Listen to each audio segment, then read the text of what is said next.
almost shifting.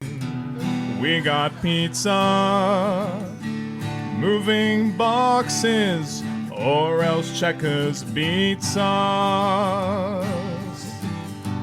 Life is rough here in the depths of space. If shit set comes a-knocking, we shoot them in the face. Gun cargo, gun cargo, gun cargo, gun cargo. Hail Cargonia, gun cargo, gun cargo, gun cargo. All right, I got another verse. I hear a boy coming right in my instant, and it just asks me why I blew them all away. But I feel so great now with Sovereign Cargonia. Every round we stand our ground. Gun cargo, gun cargo, gun cargo, gun cargo. Hail Cargonia, gun cargo. Gun cargo,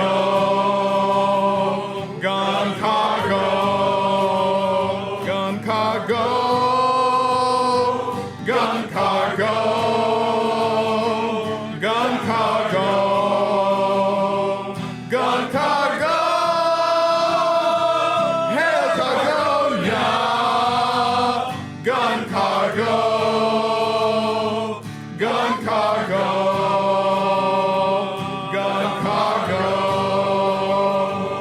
Gun cargo, gun cargo, gun cargo, gun cargo. Get back to work. That's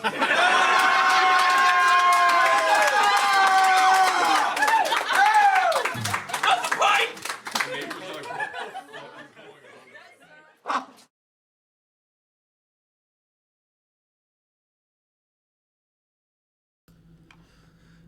All right, ladies and gentlemen, you voted for it. I bought it, and I'm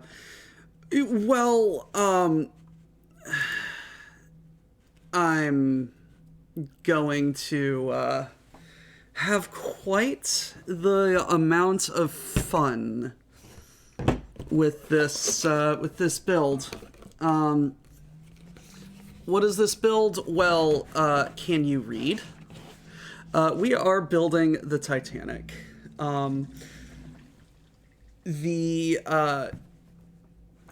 to adjust my camera. Here we. You better? Better.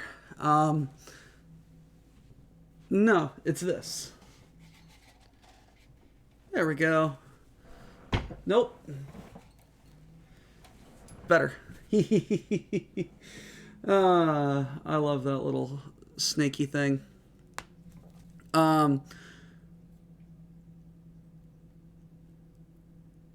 It says it's a little bit under.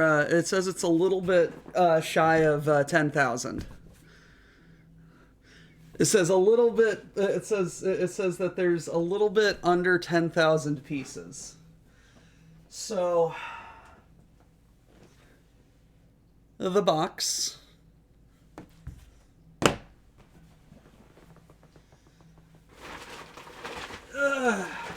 In a bag. Some of the gift with purchases. These are going to be pretty fun little builds.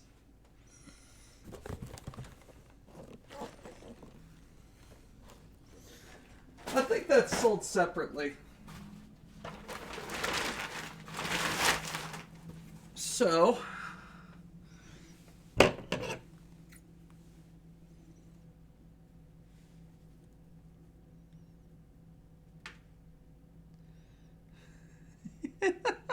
Digiman, I know the reference. I know the reference. There are over 9,000 pieces in this box. Rah.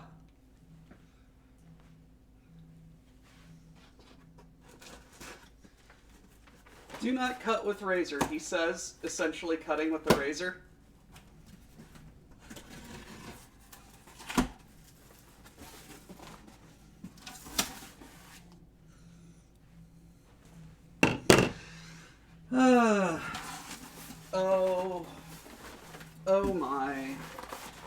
Oh my, what terrible mistake have I wrought upon myself. That's a very nice looking bottom. I like this bottom. I think that's the bottom.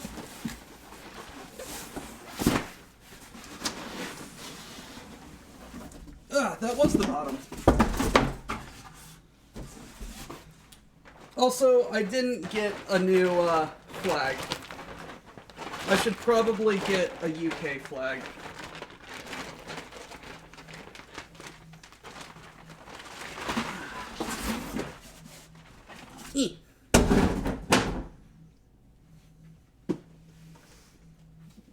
Well, this is a big box.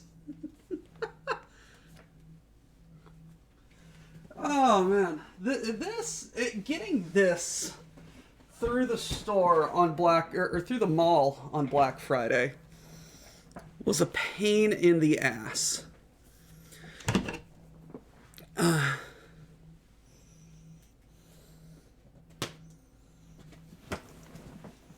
Absolute pain in the ass. It was a very large, awkward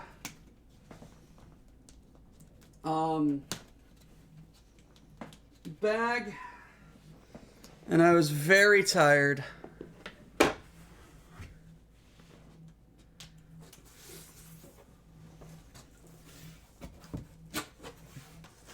And we have 3 sections again.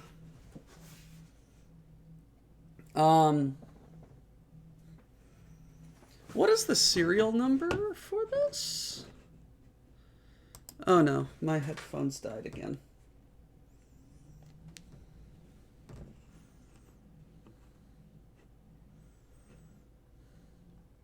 $655.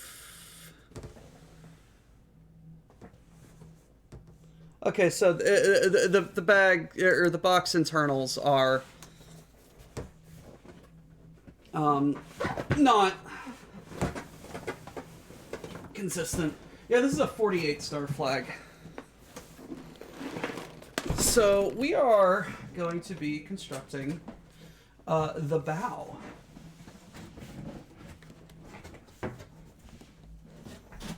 Hey, box, you mind getting out of the way? There we go.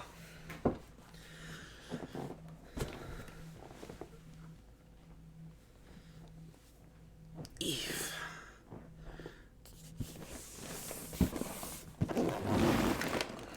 Alrighty, so I am going to sing a song really quick that is not, it is not about the Titanic, more so about her sister, the Olympic, but it is still a song about the line. And one of the reasons why the stream title is what it is. She's the pride of the White Star Line. Wait, no. That's the chorus. In the Belfast yard where she was made of Holland wolf design, the plan was struck to build 3 ships that funds would not define. The gantry raised up in a wait, a nameless light arose to make the journey to New York in a record time. And so she's the pride of the White Star Line. May her engines never stall. Her sisters died from Berg and mine, but she'll run for decades more. She'll run for decades more. Olympic soon became a step. No finer ship did sail. Smoking rooms and Turkish baths and palm trees rail to rail. As sleek and striking as can be, with speed second to none. She left the darkened Portsmouth and showed the world how it was done. She's the pride of the White Star Line. May her engines never stall. Her sisters died from Berg and mine, but she'll run for decades more. She'll run for decades more. The Hawk was running along her side, along the Isle of Wight. A swing to starboard up and took the helmsman by surprise. 2 holes were punched into her side and water flooded in. She staggered back to Portsmouth Dock and lived to sail again. She's the pride of the White Star Line. May her engines never stall.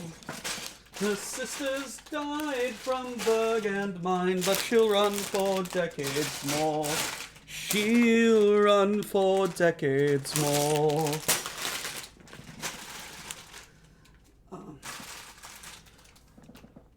Olympic sank into the depths. Britannic joined her. No.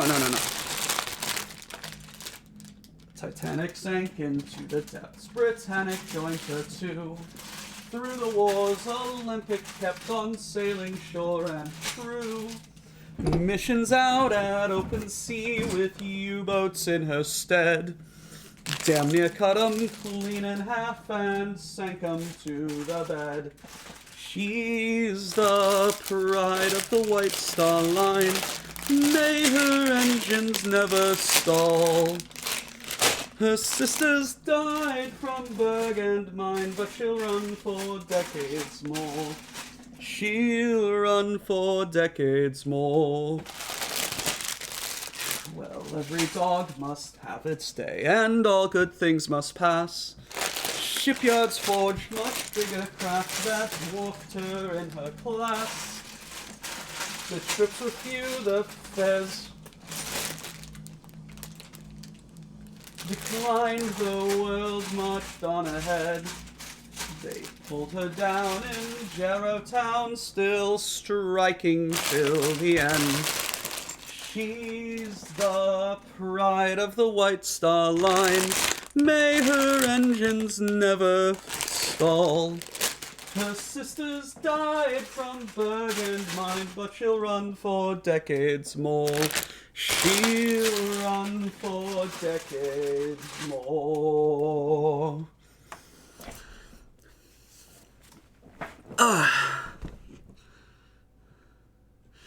B Titanic, C iceberg. Oh no, I must sink. B Olympic. Is that an enemy U-boat? Ramming speed. B Britannic. B hospital boat. Be saving people. Be saving people in the Aegean Sea. Oh, is that a sea mine? Sinks. Yes, Samurai. That is a green text of the history of the superliners known as Olympic, Titanic, and Britannic. The Titanic is only the largest because of is only the largest by a couple of feet. Because they added on some decking to the stern. So what I just sang was The Pride of the White Star Line, a song remembering the the careers, ships are alive, of the 3 ships, the 3 sister ships of the White Star Line, the Olympic, the Britannic, and the Titanic, the most famous one. Although all of them are very noteworthy and famous ships in their own right. Sung by the Longest Johns. It's very good. Simply don't call your boat Titanic to avoid sinking. I blame the cats. When the RMS Titanic left the port of Southampton, England on April 10th, 1912, on her maiden voyage bound for New York, she was not only the largest ship afloat at the time, but also the most luxurious. She was the second of 3 state-of-the-art Olympic-class ocean liners commissioned by the White Star Line in an effort to maintain the company's dominant position in the highly competitive transatlantic passenger route. The Belfast-based shipbuilders, Harland and Wolff, had been authorized to spend whatever was needed to ensure the Titanic had a level of comfort and luxury never seen before, in the Belfast yards where she was made, of Holland-Wolff design. The plan was struck to build 3 ships that funds would not define. White Star Line postcard depicting the Titanic. Ooh. Oh my. This had to have been awe-inspiring back in the day. I would have loved to have seen this in real life. And a lot of people are very sad. When I was researching the Titanic, a lot of people are very, very sad. But understandable about the scuttling and scrapping of the Olympic. Because the Olympic,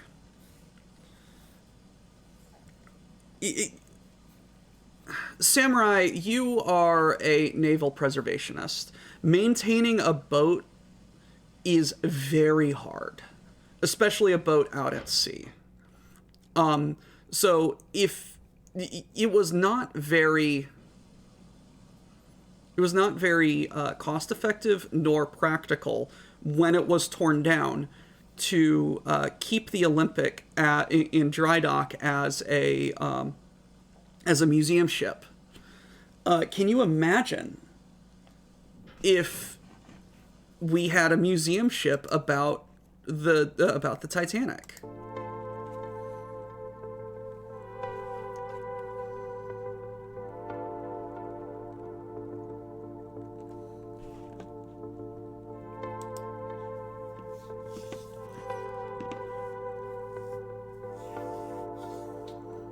Fair enough. Announcement for luxury passenger.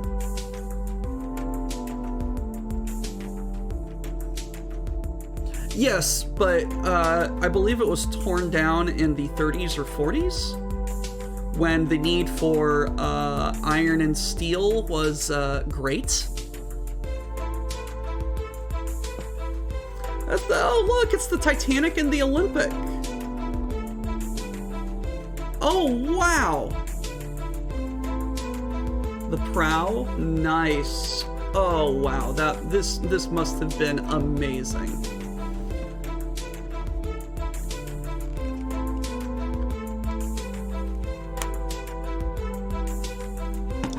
The Titanic was powered by 3 powerful engines, each driving its own propeller.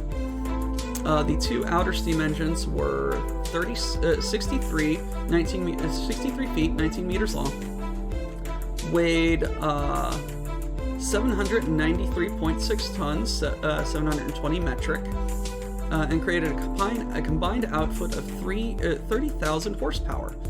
The central low-pressure turbine was added a further 16,000 horsepower.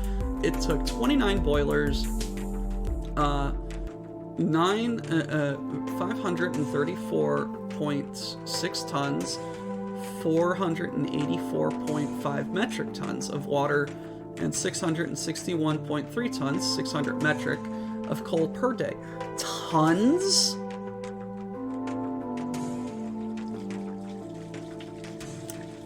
tons of coal.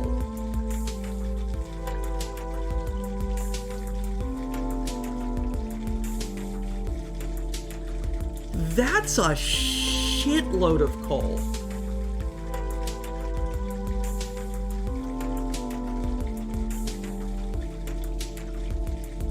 God, no wonder Teddy Roosevelt basically conquered the ocean to supply the burgeoning American fleet.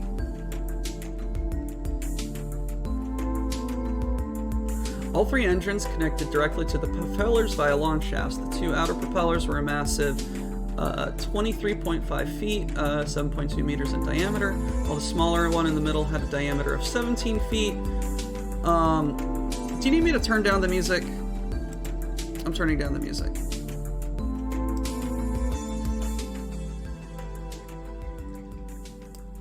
There we go.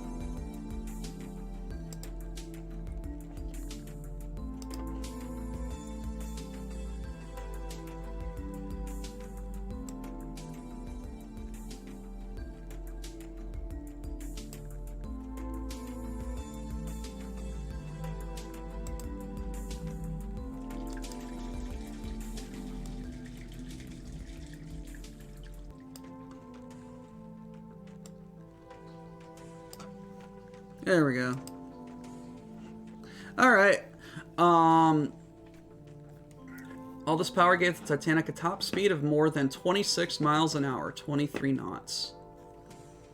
1, 2, 3, and 4, 5, 6, 7, 5, 6, 7, 8, and 9, 10, 11, and 12.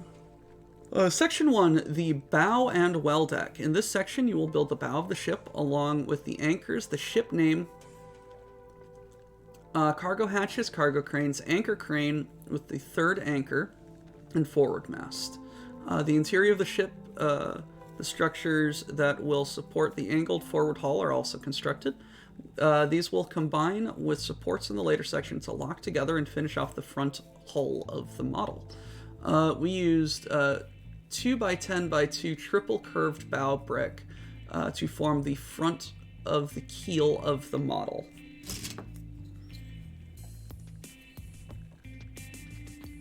This one. All right. Let's get building.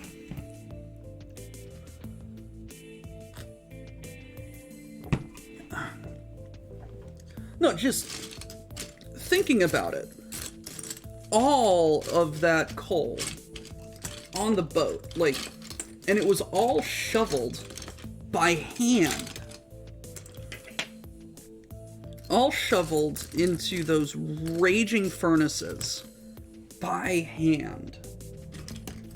And what I find absolutely interesting is that a great number of the coalsmen, of the engineers, actually made it off of the ship.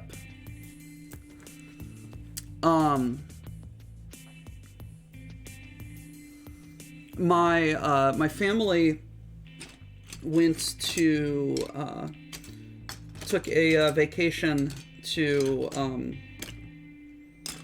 Branson, Missouri a year or two ago. And we went to the Titanic exhibit they had there. And this was right after the Ocean Gate controversy. Like, the submersible had just been lost.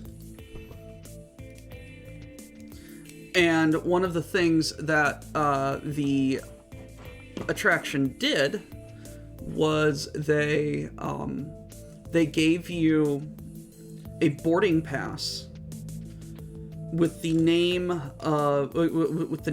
and position of one of the passengers or crew members.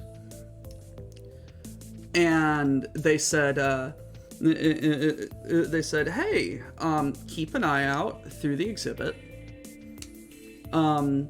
for your passenger or crew member. And mine was a 29-year-old Coleman.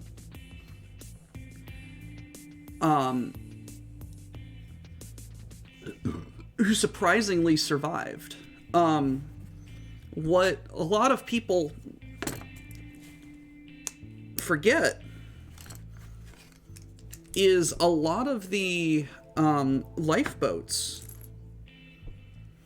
Well, yes, the Titanic was inadequately supported with lifeboats. A lot of the lifeboats were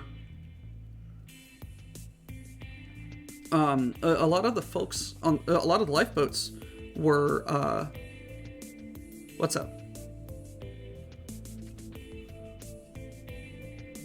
Is it not? Okay. Am I supporting a myth that the lifeboats were launched not full?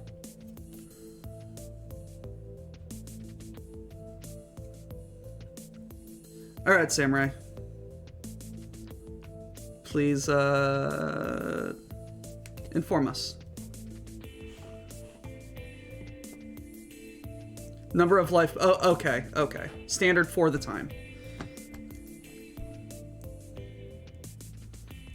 I apologize.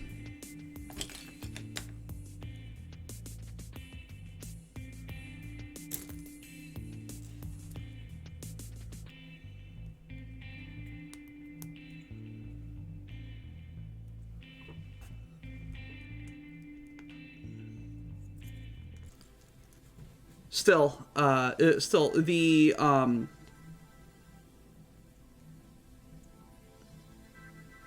it was interesting to see how many, like, very below decks crew members survived.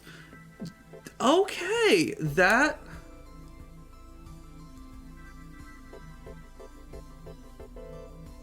Okay, Samurai, that makes a lot of sense. Okay. Thank you for clearing that up.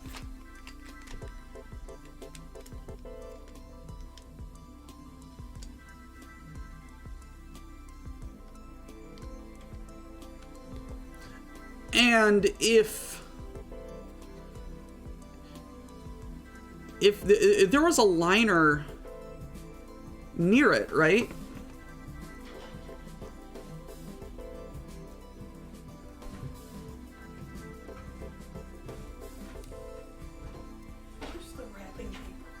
I don't know.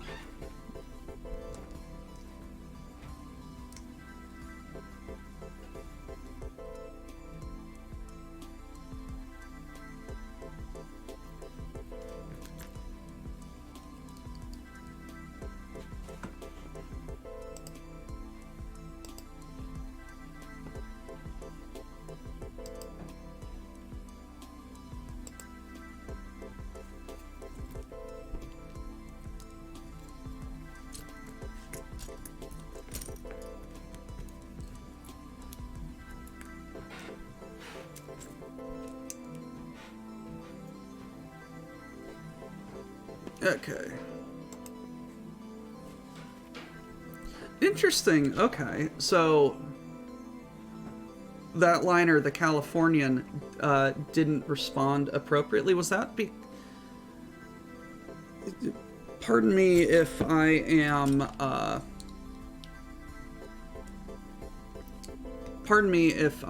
am still ignorant and expounding pop myths, but was it because, like, the SOS wasn't done properly, or because of the alleged fireworks, or why did they not respond appropriately, Samurai?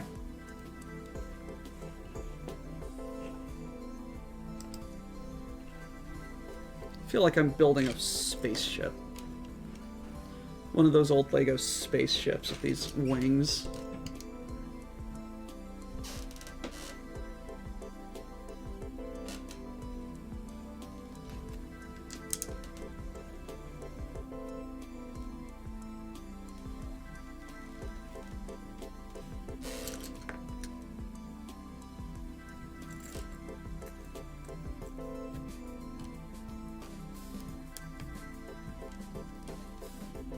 But Samurai, thank you. I learned something.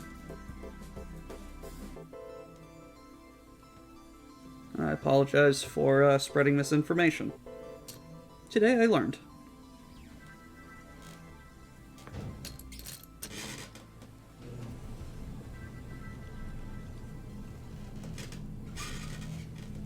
I know, right?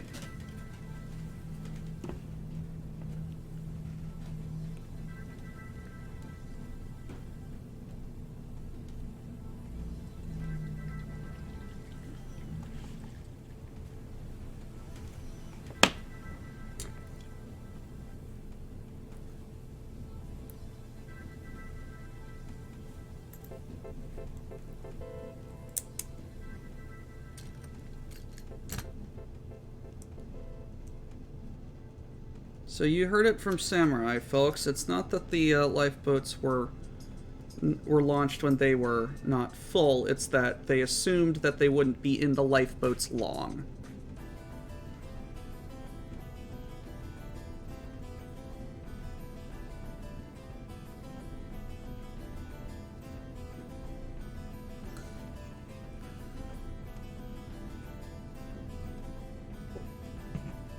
Well, that's just unfortunate.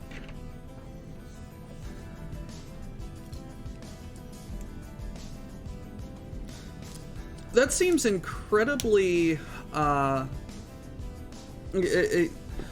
we covered another very famous shipwreck here recently, the wreck of the Edmund Fitzgerald.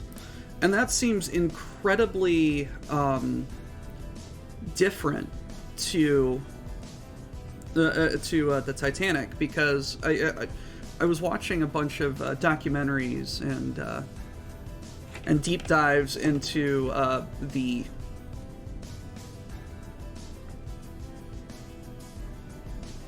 no, absolutely, and with the Olympic suffering a hull breach from the Hawk around the Isle of Wight. The Hawk was running along her side around the Isle of Wight. A swing to starboard up and took the helmsman by surprise. 2 holes were punched into her side and water flooded in. Staggered back to Portsmouth dock and lived to sail again. The HMS or is it the RMS Hawk and the HMS Olympic were sailing rather close together, and the helmsman of the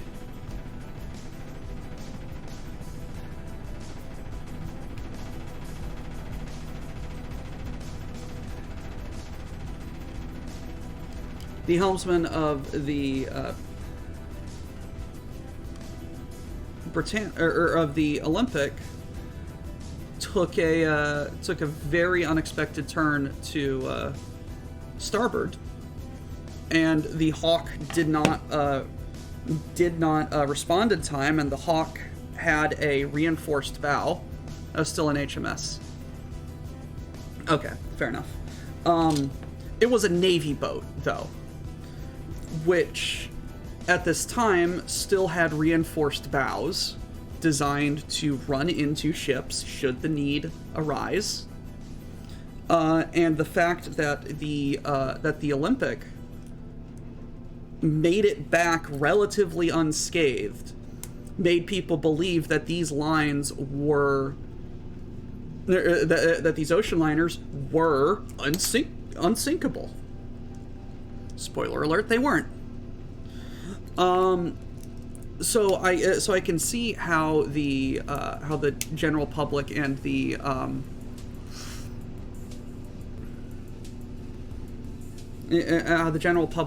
manufacturers thought that, oh man, this ship is sturdy as hell. It will never sink. Spoiler alert, it did.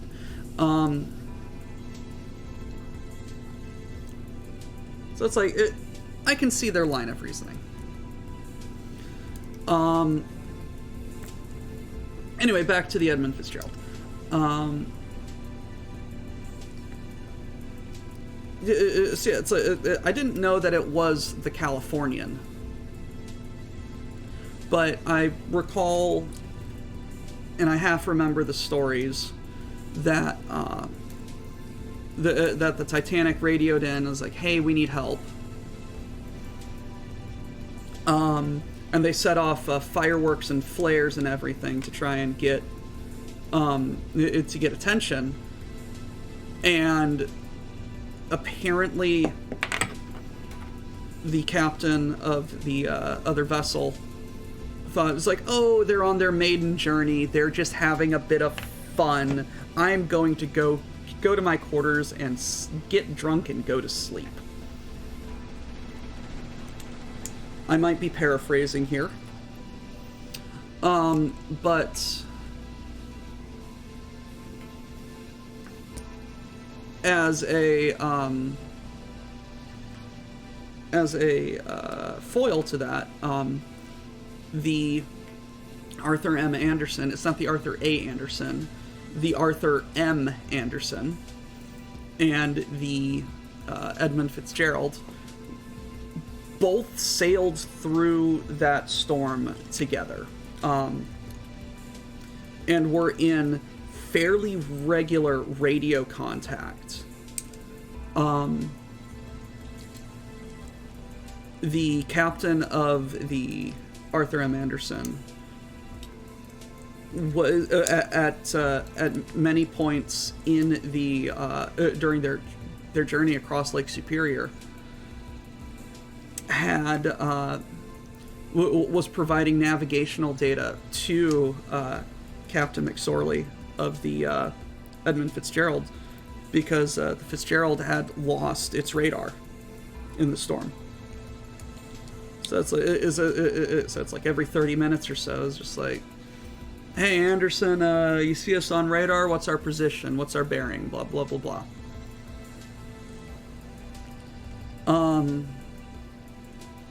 And it's like one of the it's like one of the only kind of distressing messages that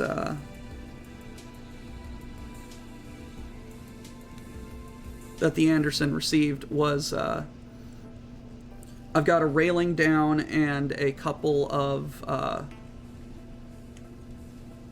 I've got a railing knocked down and a couple of vent covers missing, and a list to the and a terrible list." But had reported back that we are getting along like an old shoe.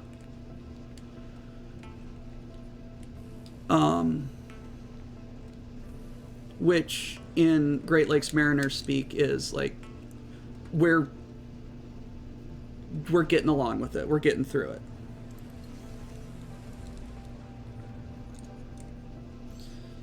And then what strikes me as part of the story is as soon as the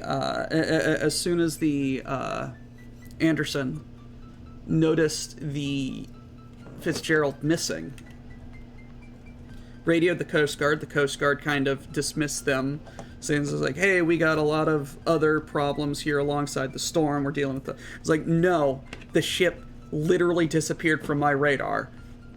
I'm not letting this go." And the Coast Guard was just like, oh shit. Hey, can you go out there? We can't send our own boats. Can you go out there and look? And the captain was just like, "Oh God, I just got through that. I don't know, man. No. If I was in the same position, I'm certain the Fitz would do it for me as well." And so it's like the Arthur M. Anderson, and I believe a Swedish vessel as well, which I can't recall the name of, were like among the very first searchers for the Edmund, for the Fitzgerald.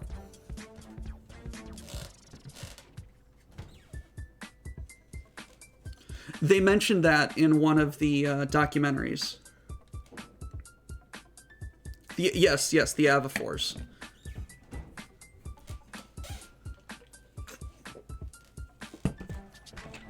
So, not only, just to highlight the bravery of Great Lakes Mariners, not only did the Arthur M. Anderson brave the storm alongside the Fitz,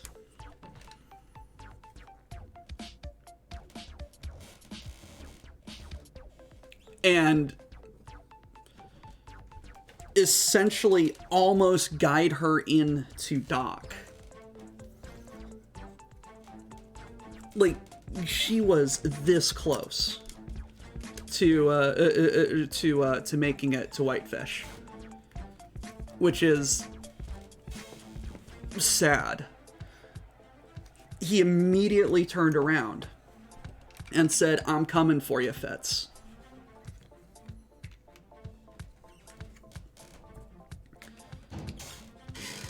And I think that's just an outstanding,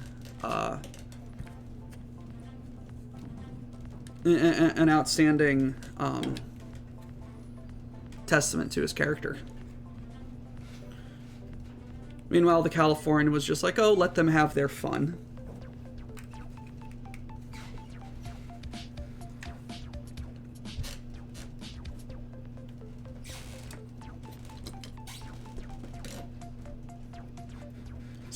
It seems like in the quote-unquote early days of maritime, people were very, very cavalier.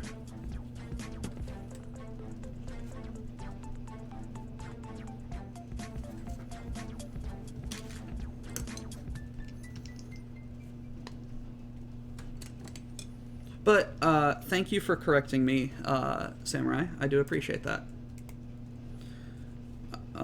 It is not that the boats were launched improperly, it's that they were launched appropriately to the time, but did not have appropriate support.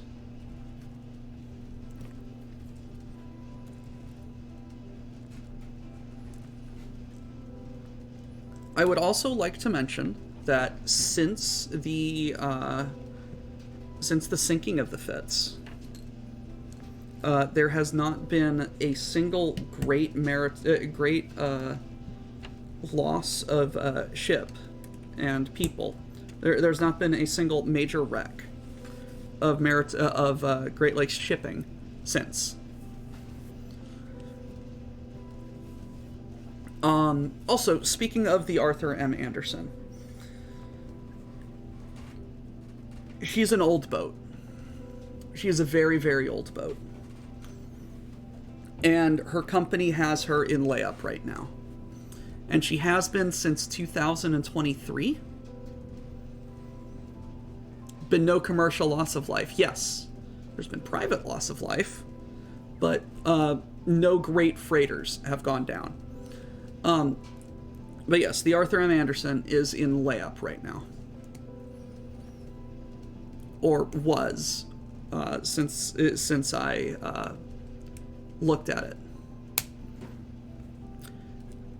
And there is a very vocal group of people who, if she is going to be decommissioned, want her converted, or at least her wheelhouse converted, into a museum about the wreck.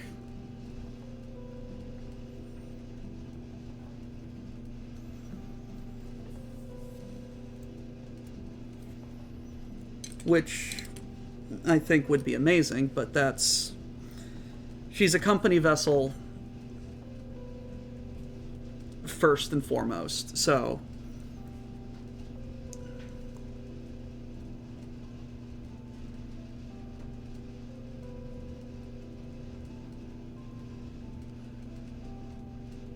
no, I know. It's just,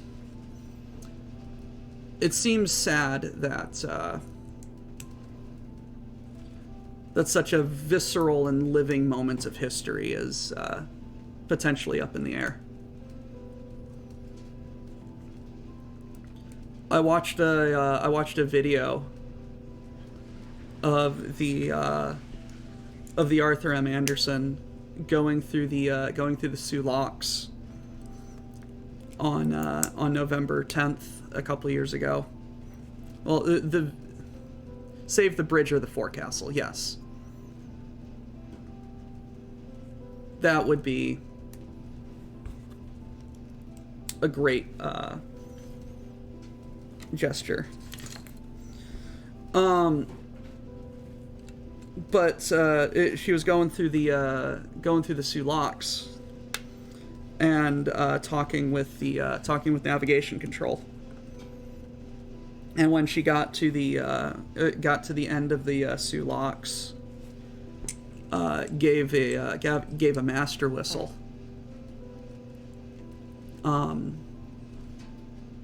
Which just seemed like a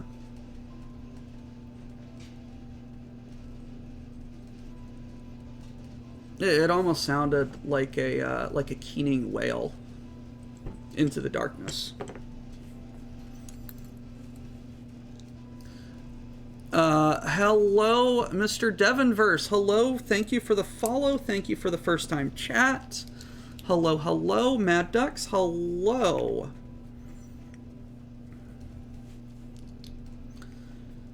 My name is Dr. Who, and this is the WBPL 76, where we are a bunch of weirdos on the internet who do a bunch of weird little things. We are weird little men with our weird little hobbies. We play video games, we do art, we build Legos, I cook, allegedly, occasionally. We have a lot of fun. And yes, I am building the HMS Titanic. Not the biggest Lego set that I have ever made. Biggest Lego set I ever made. I don't know. Is it in shot? Yes, I think it's in shot. I made RMS. Sorry. Thank you.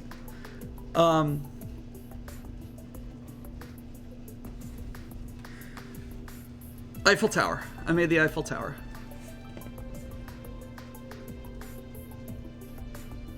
Certain steam train whistles on their journeys is very similar. Yeah.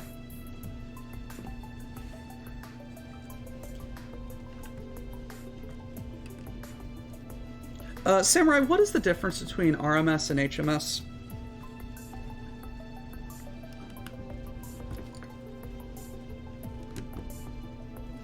Is HMS Navy and RMS private?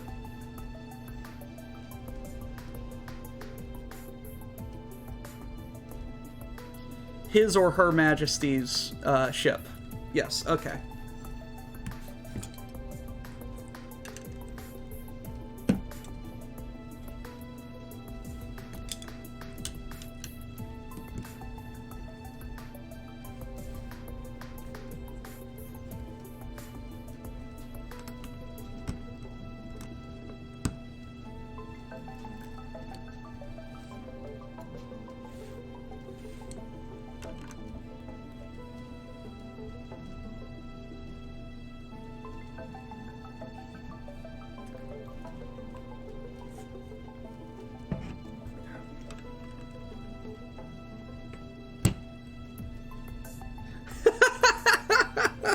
And they're just like, people are male, yes.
I do like this. I like this build so far because it's reminding me of the Polaris.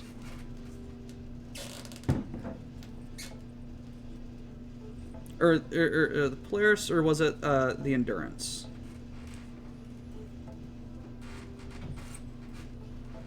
Yes, the Endurance. Whatever the Antarctic boat was.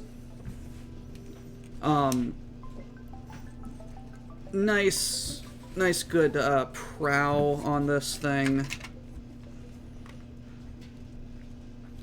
But also, it's like, despite being like a very, very big build, it's not all just gray. There's going to be a lot of black, but it's not all just gray.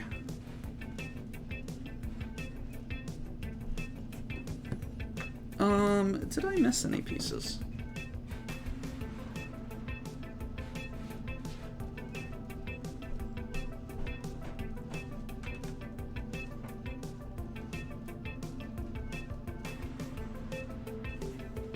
Yes, I did.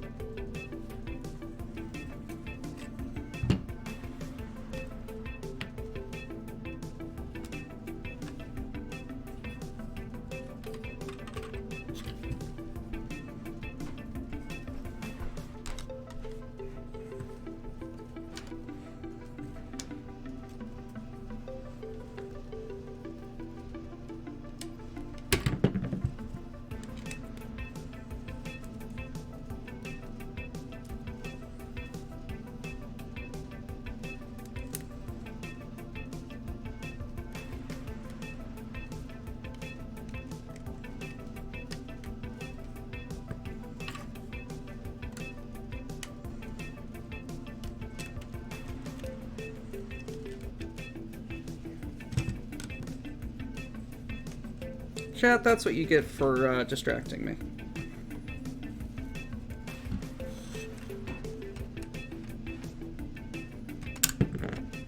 Not far. I didn't go back far.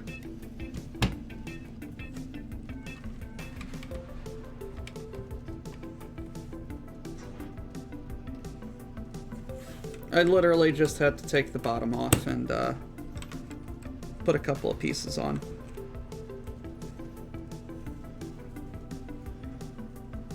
Yeah, until someone else gets knocked out of their house.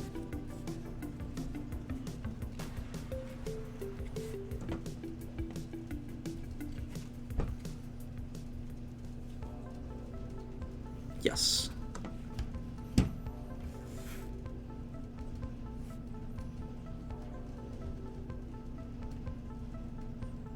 There we go.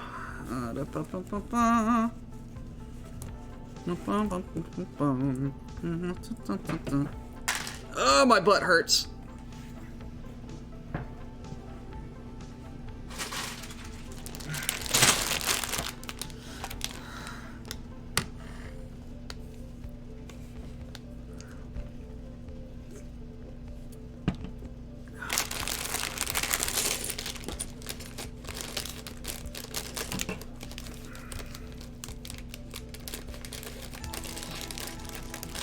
No, it's more muscle soreness. I went to the gym. I finally went back to the gym. And, muscles hurt.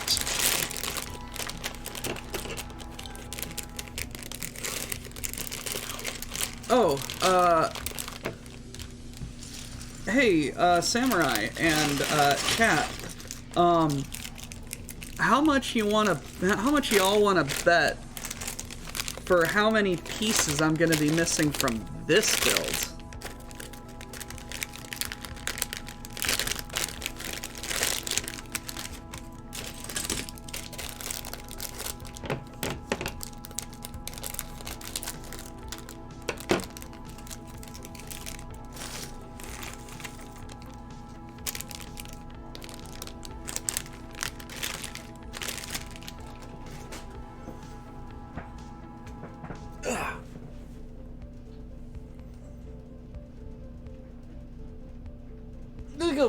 Ugh.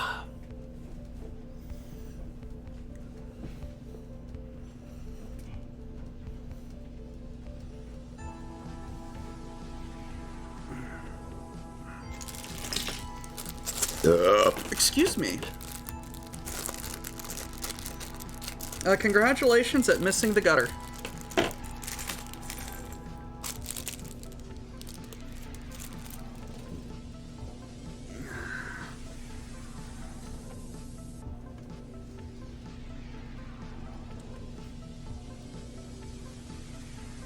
I hope you remain out of the gutter, ducks. It is my sincere hope that I never find you in the gutter.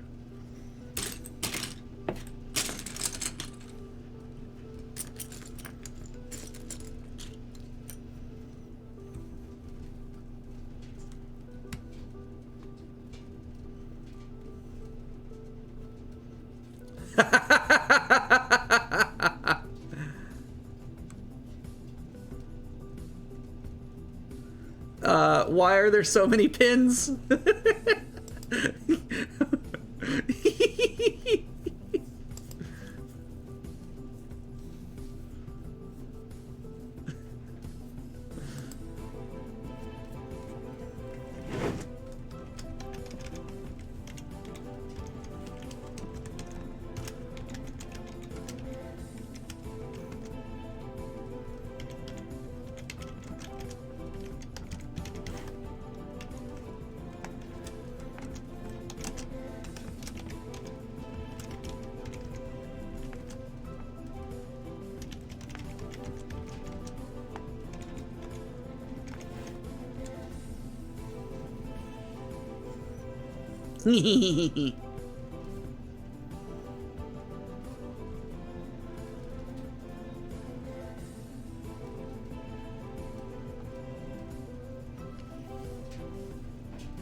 Anyway, where was I?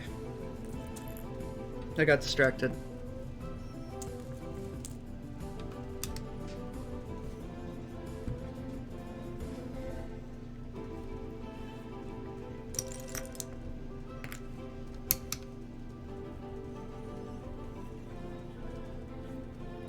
Ducks, I hope everything in that situation from earlier is on the way to getting fixed.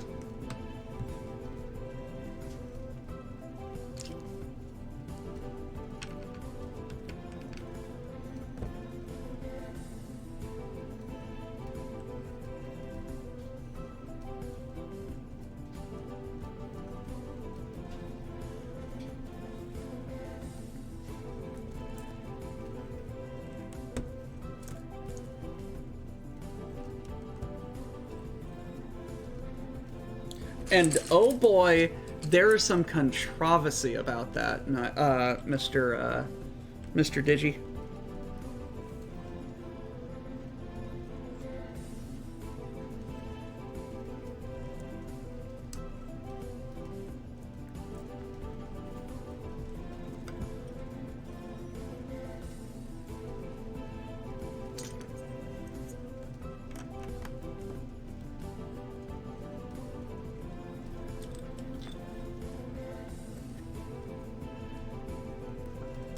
How did those turn out? How did Dino Nuggies turn out?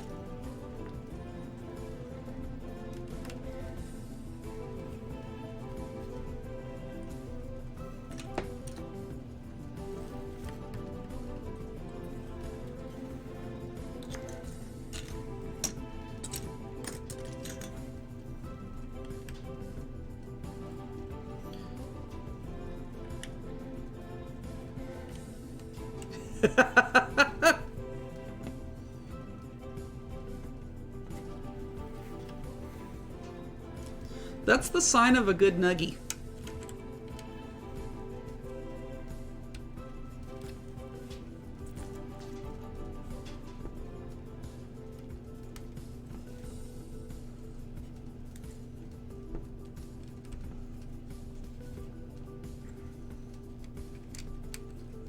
Now the big question is, Dux, have you done spam again? Or are you too angry at how spam turned out to ever do it again?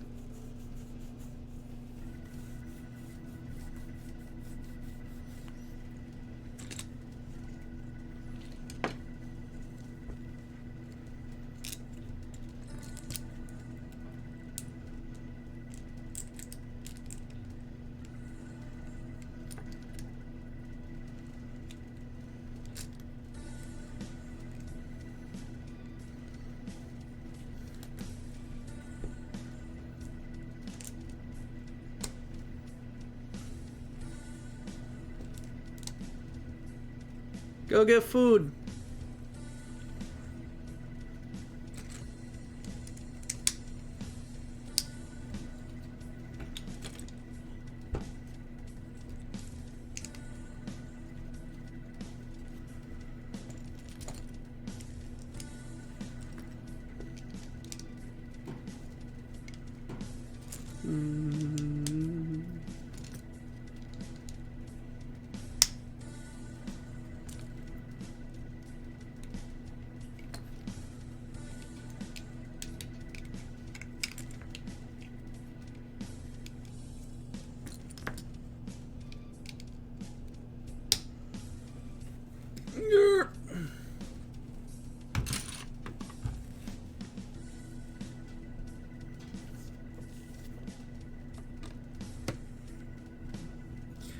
I will say, Dux, as I did bacon wrapped asparagus in mine, turned out pretty okay.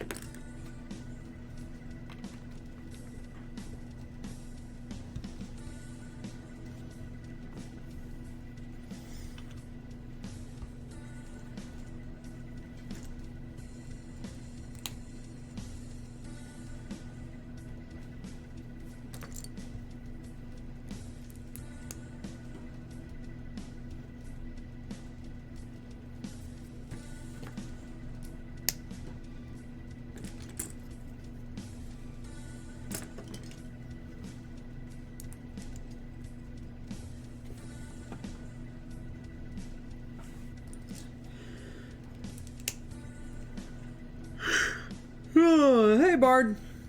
How you doing?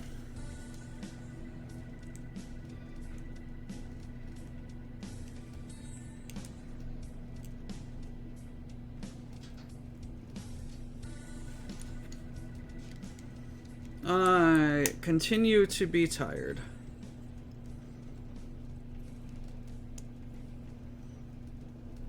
Perhaps I should have remained in bed.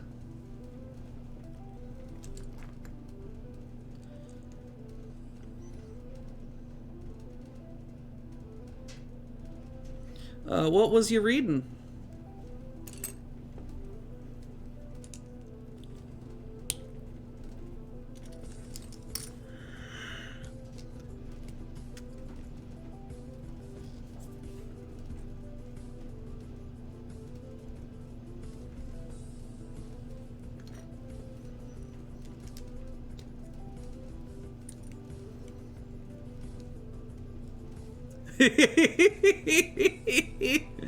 Not the question he was asking, Dux. How thick cut of bacon?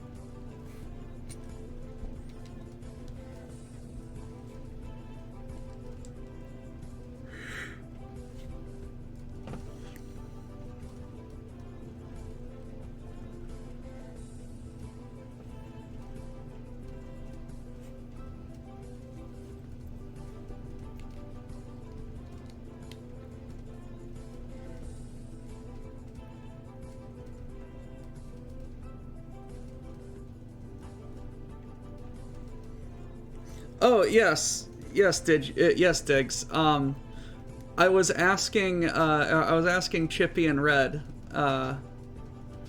about that game because I would love to do a stream with one or the both of them where they translate whatever the hell is being said for us regular folk.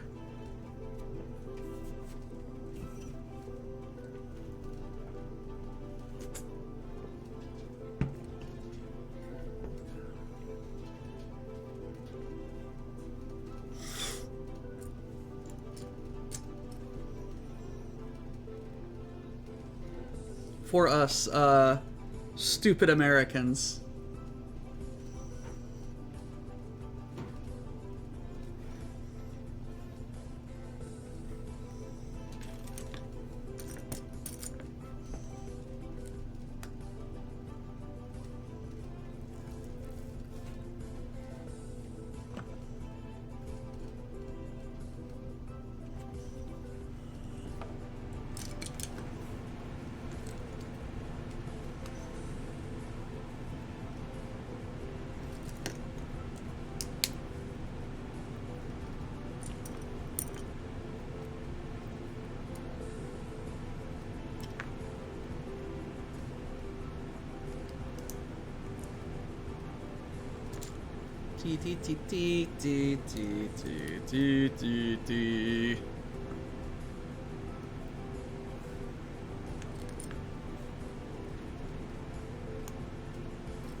This half of it is getting built the reverse of the other half, which makes me slightly peeved.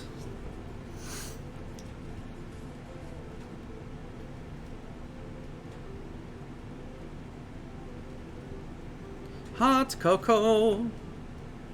I have a root beer. One of my 1919 root beers.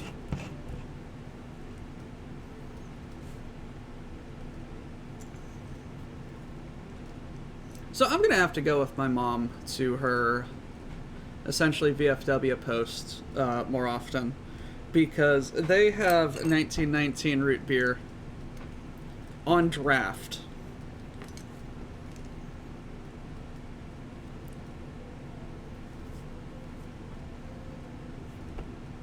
And I'm very happy with it.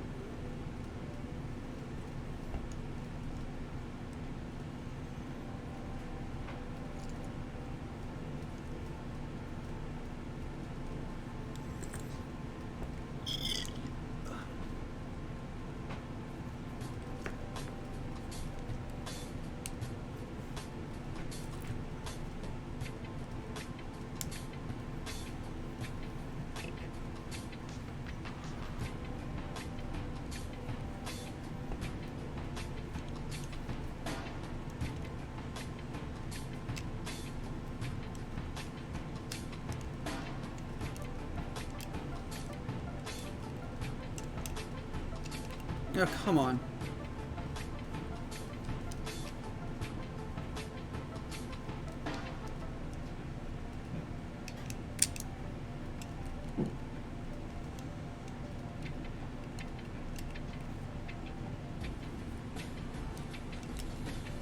There we go.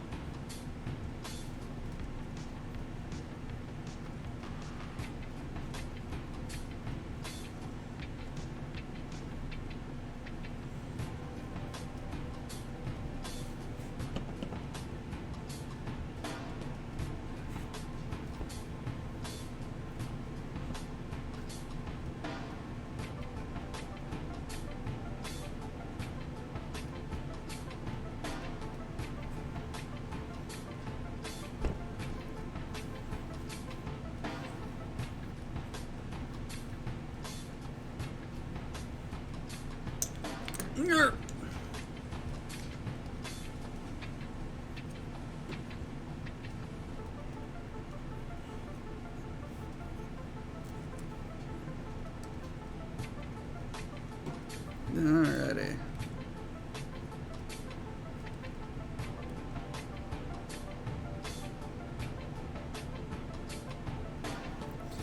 No, this is coming along quite well. This is a much more varied build. He says not in midships yet, than the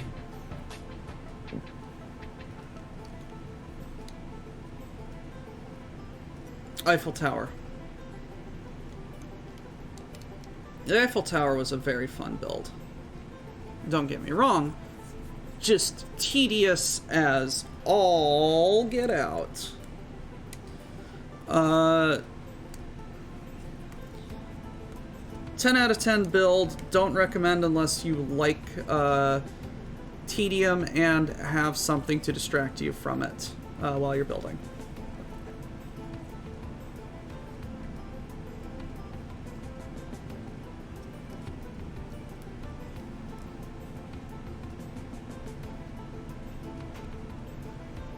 Grimos, I don't need your upgrade materials anymore.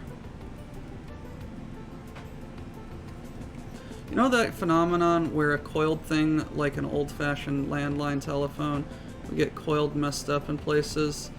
Technical term for that, I kid you not, is tentacle perversion.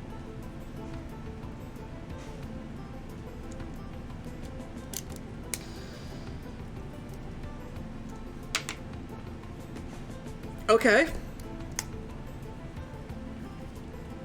I'm now cursed with that knowledge. Thank you, Digi.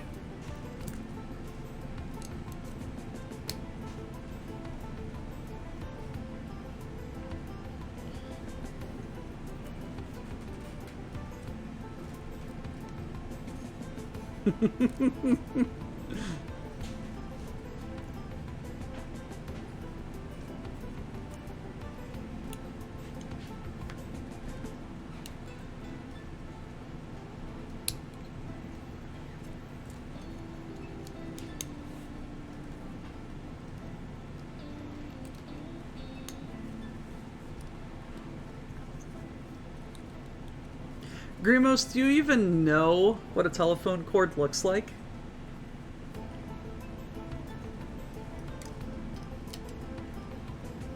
Grimos, you're young.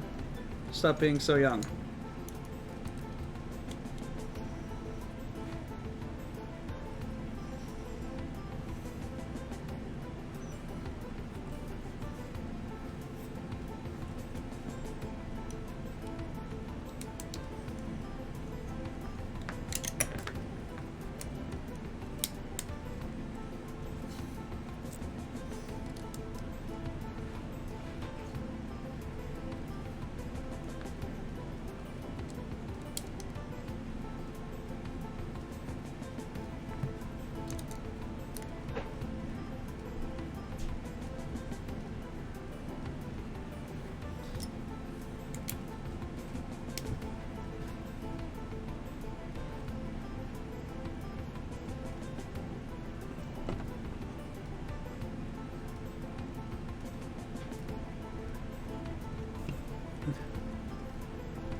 Oh yeah, Night Owl, you misattributed the quote.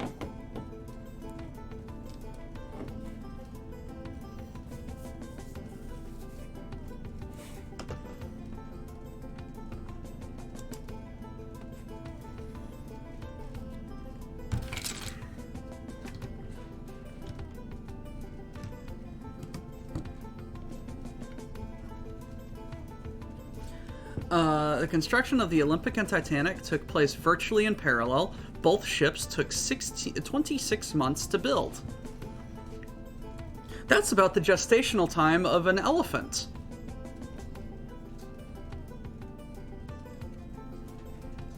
I think. Random fucking biology fact. Holy shit.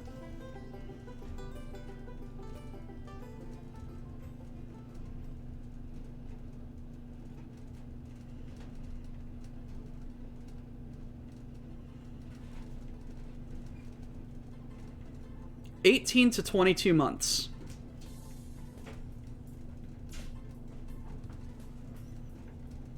African elephants on the longer end, 23 months just about.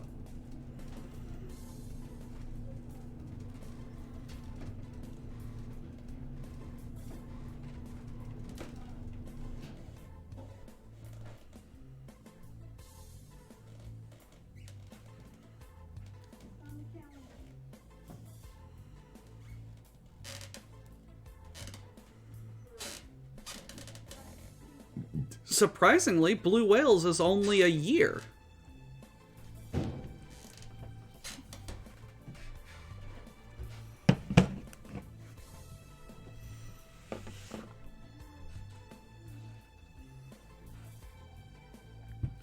Yes, baby elephants take 2 years to cook up.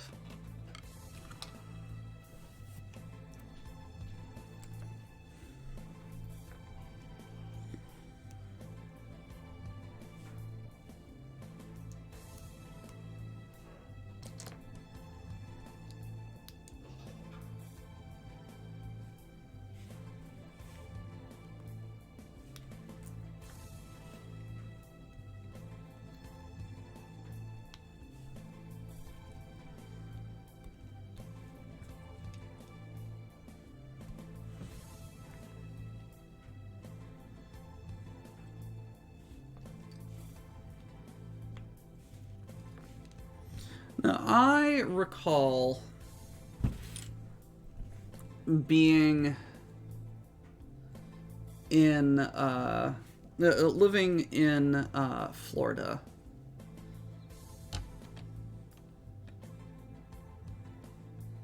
Is this... Where the fuck does shit go? I recall living in Florida and seeing the traveling Titanic exhibit when it came to Tampa, I believe. My parents took me. And just seeing how incredibly massive the propeller was, or at least massive to a 7-year-old. And then remembering it back in the day through the lens of adulthood, it strikes me that there were a number of personal artifacts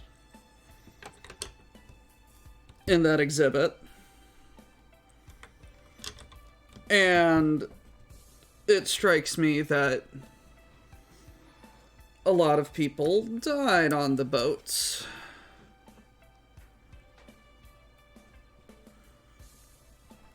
So, was that technically grave robbing? Fun side note, in the contracting industry, when the wire you're pulling gets a loop from the wire memory and gets jammed, and you have to run back and forth across the building undoing loops and then going and pulling it, it inevitably makes another loop referred to as an a-hole. So when you get to one, you can holler to your coworker if you have one, I have an a-hole. Or if you're pulling and you're ground man, hold up, I got an a-hole.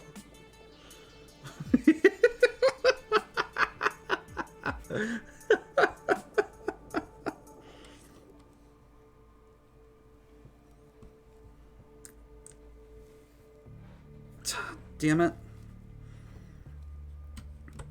I wish you were a little more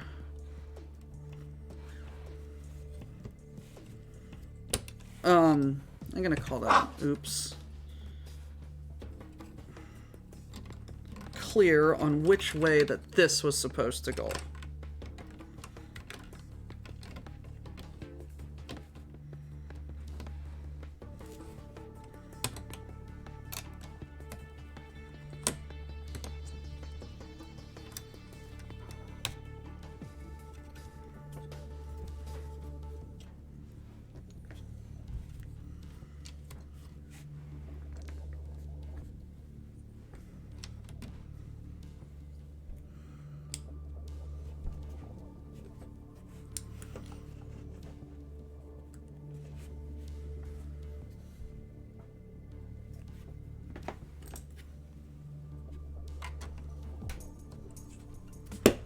Alright, let's get some plates.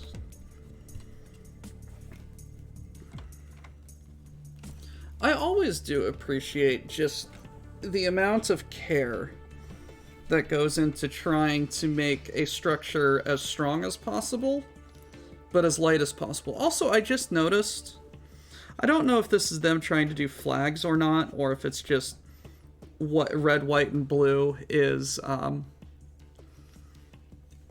is our popular internal design components, but there's a lot of red, white, and blue here, and this is a British vessel.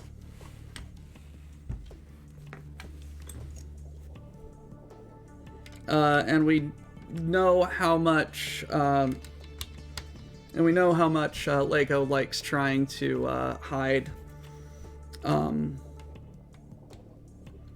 flags in their builds.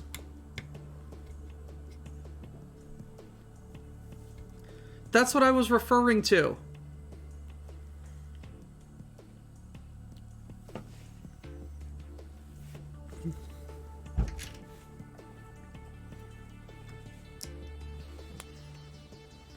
I'm being mean, Kai. I'm sorry.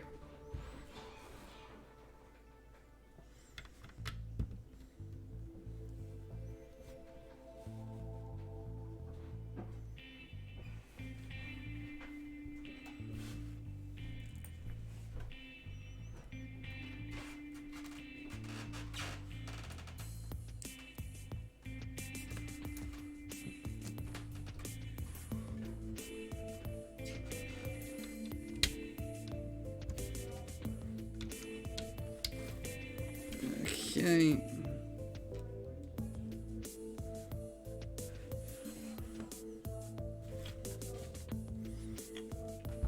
Okay, now we're getting into a little bit of complicated crapola. Put that little clip, and then we put a brown, yes. Get a yeller.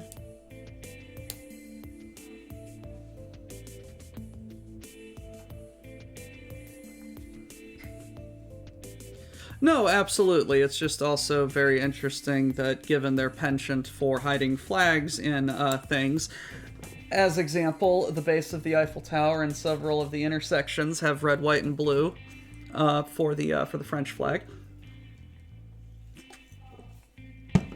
The fact that I have so many repeating red, white, and blue here is interesting to me.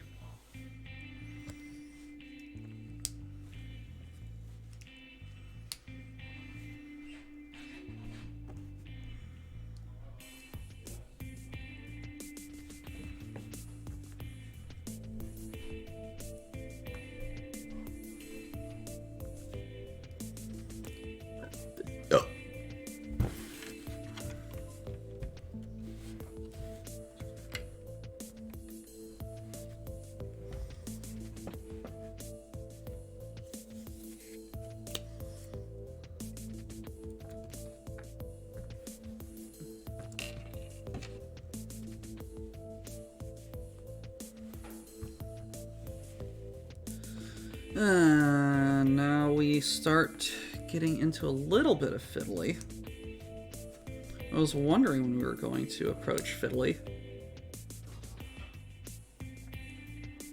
Come off it, Mr. Dent. You can't lie down.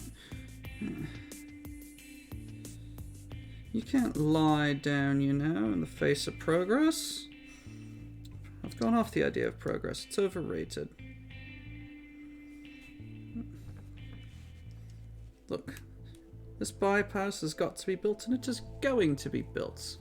Nothing you can say can or... Why has it got to be built? What do you mean, why? It's a bypass. You've got to build bypasses. Look, you are quite entitled to make any complaints at the appropriate time. Appropriate time? Yes. First I knew it was when a workman came around yesterday morning. I thought he was here to clean a couple of windows, so charged me a $5. Then he told me. The plans have been on display. And how many people have the habit of popping around the local planning office of an evening? It's not a noted social venue. I don't know. I love the Hitchhiker's Guide. Your plans are on display. I eventually had to go down to the cellar. That's the display department, with a torch. The lights had probably gone, so had the stairs. Look, you found the plans, didn't you? Yes, they were on display in the bottom of a locked filing cabinet stuck in a disused lavatory with a sign on the door that said, "Beware of the leopard." Never thought of going into advertising. Look, this bypass has got to be built, and it is going to be built.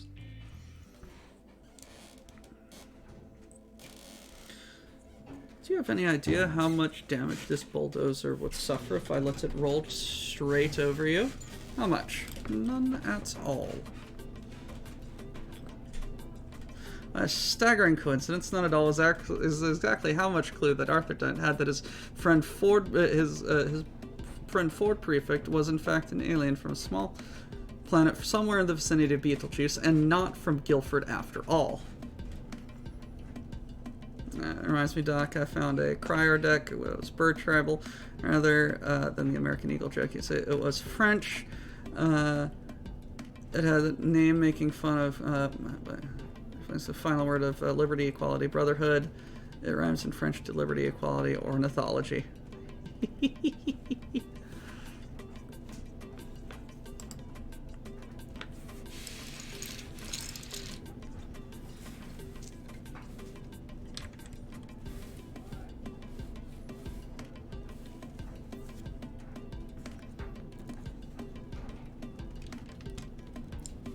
Mr. Prosser, yes? Have you come to your senses yet? Can we just assume for a moment that I haven't? Well, and then I'm going to be staying here until you go away. Could be. And so if I'm going to...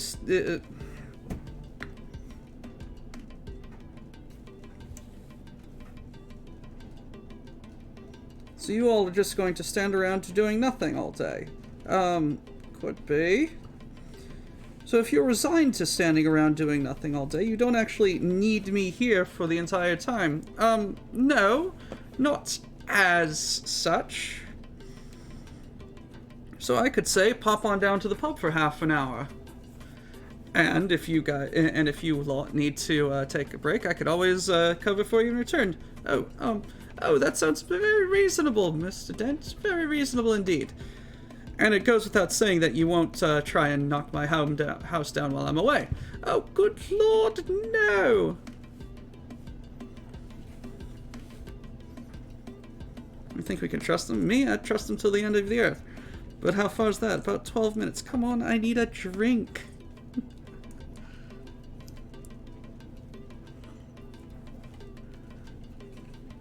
By drink, Ford Prefect meant alcohol. The Encyclopedia Galactica refers to alcohol as such, as a colorless volatile liquid formed from the fermentation of sugars, and notes its intoxicating effect on several carbon-based life forms. The Hitchhiker's Guide to the Galaxy also mentions alcohol. It says the best drink in existence is a pan-galactic gargle blaster, the effect of which is like having your brain smashed around. A brain smashed out with a lemon wrapped around a large gold brick. It says it describes which planets make the best pan-galactic gargle blasters and what voluntary organizations exist to help you rehabilitate.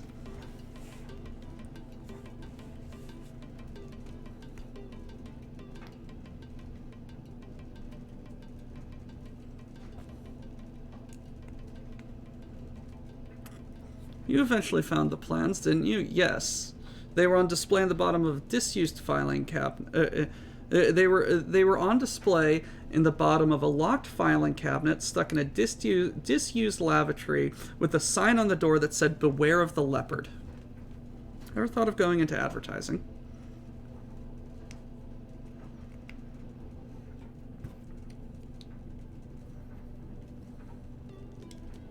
I don't apologize, Ducks. I don't. I really don't.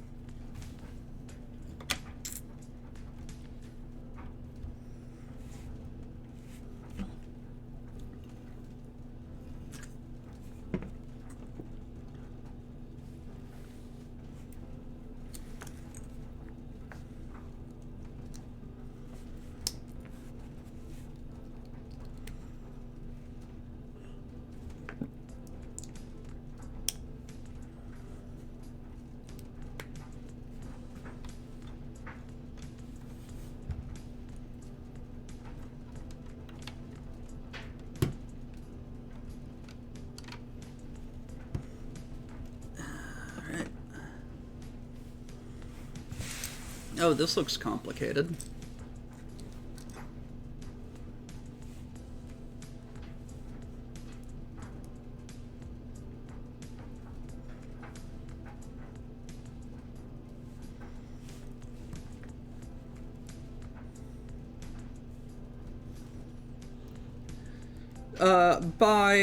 By normal people food, do you mean Thai food so hot that their kitchen is actively on fire?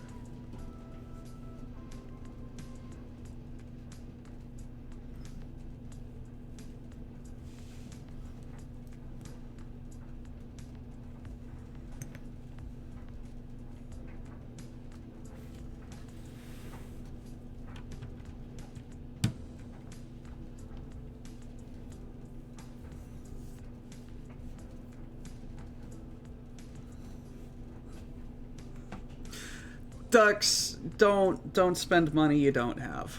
I was making fun of how often you say, I went to the Thai restaurant and challenged them to kill me.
Huh?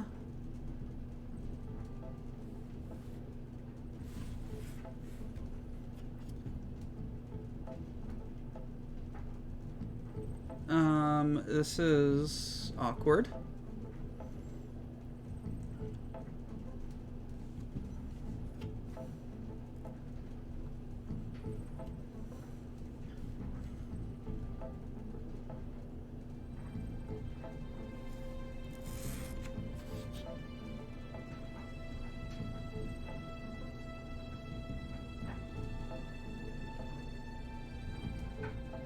Okay.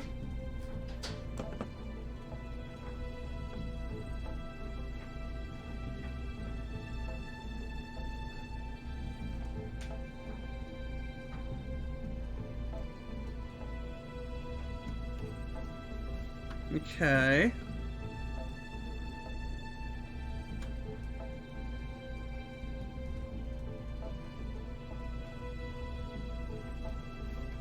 Okay. Okay. Okay. Yes. Where the hell? It's in the bag.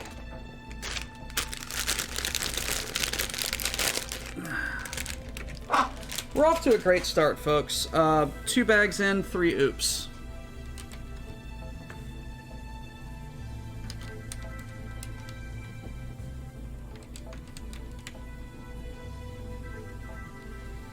Great start.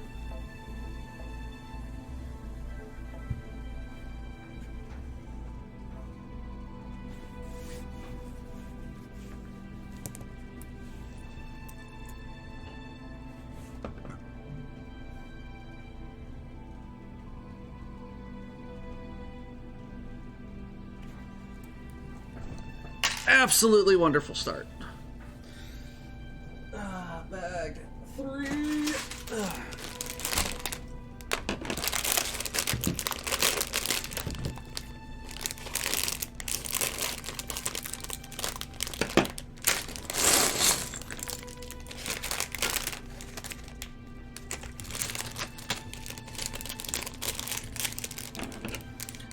Thank you, Lord. I appreciate it. I did not heed your warning.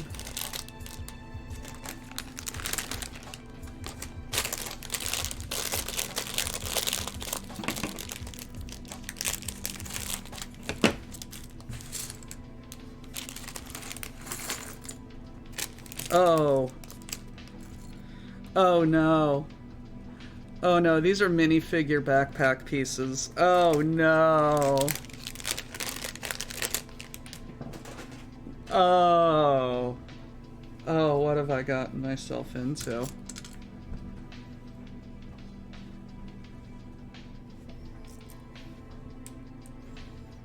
Chat, have I made a mistake? Am I gonna be cooked? Chat, am I cooked? Oh. Oh, I'm cooked.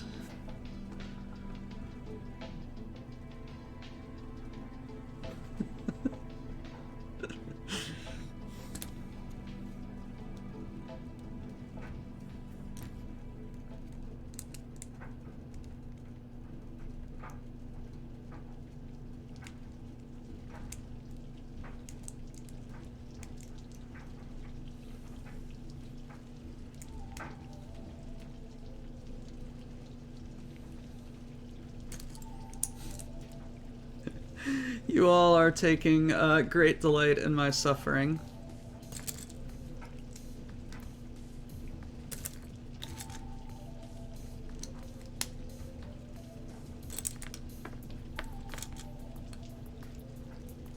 I don't know if I appreciate that or not. Let's just put that off to the side.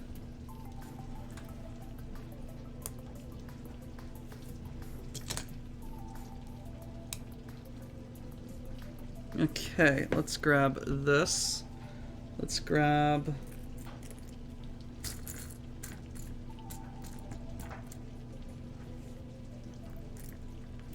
my little wrenchy-do.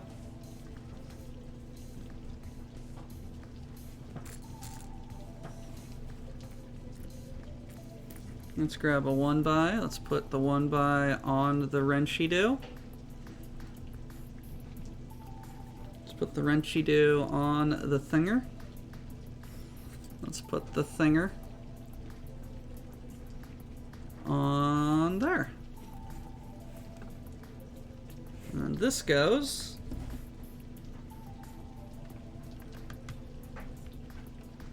oh, that is a very clever way of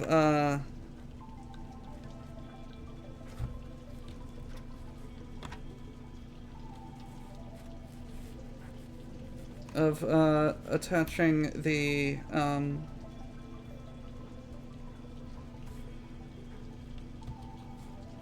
of attaching it. So this, damn it. Not a very strong attachment, is it? Stupid bitch.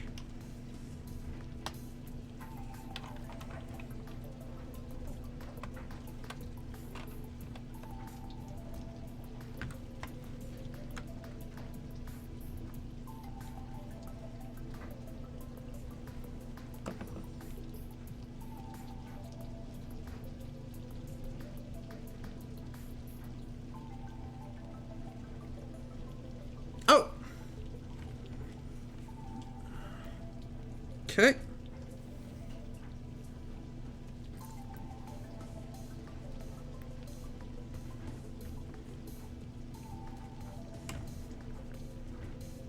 God damn it. I'm blaming the instructions on this.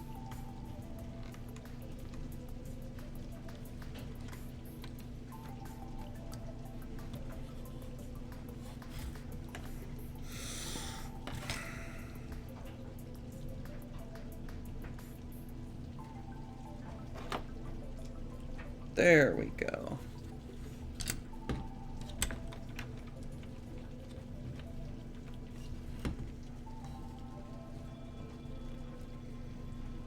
There, okay, that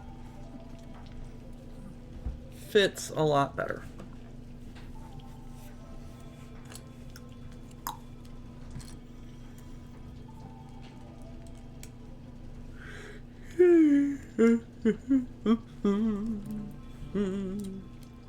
Dun, dun, dun, dun, dun.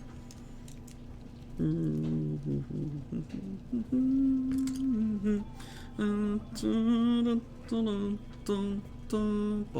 boom, boom.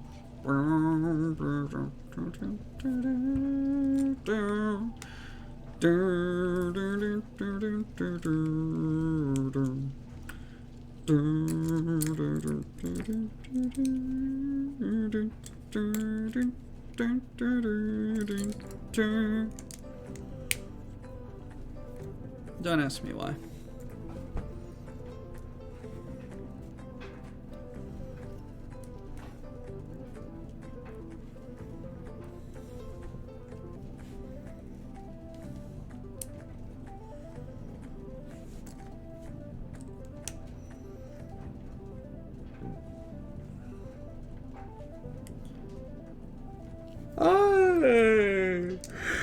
I see.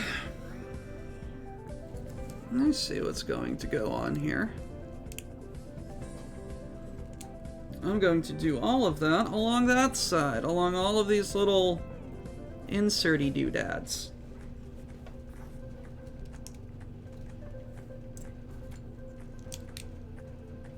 Yes, yes, indeed.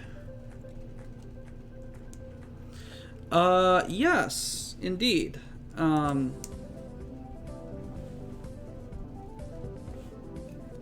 Night Owl, question. How many times in the last 2 weeks has your meal been tonkatsu?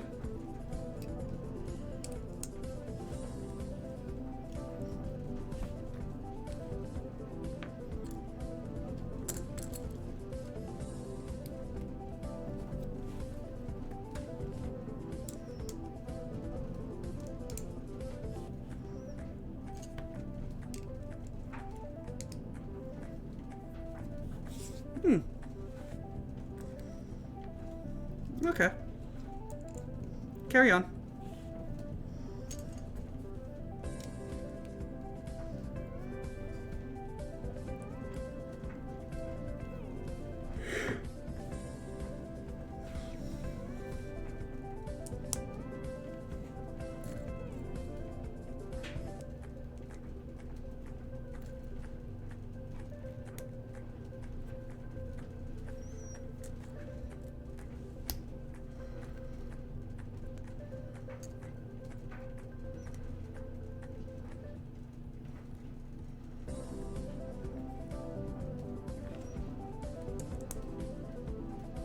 Well, also, you're an hour ahead of me, so it's not breakfast, it's lunch.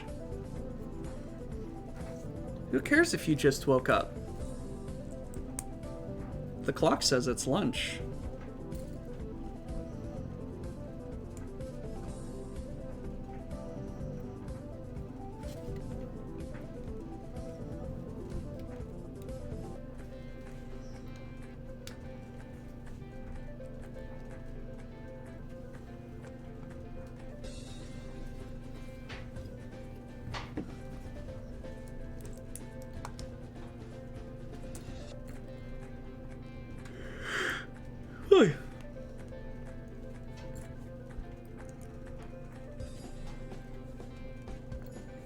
I need to acquire some food myself.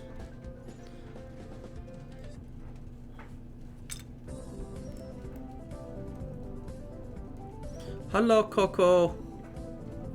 Hello, Stubbed Toe. Grimos, are the two related?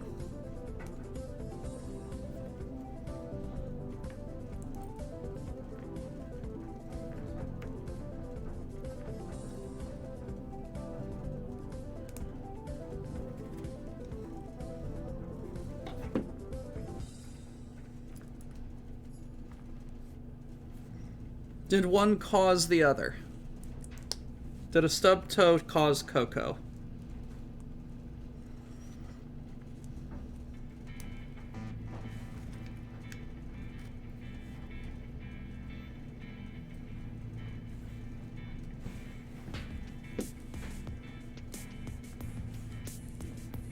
Or did Coco cause stubbed toe?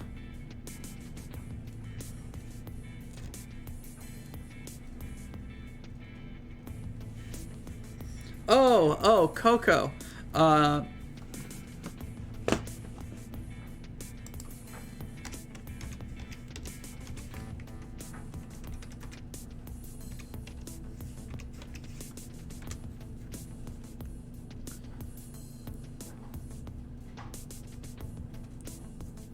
Coco. I know there's an A in there, but that's Coco.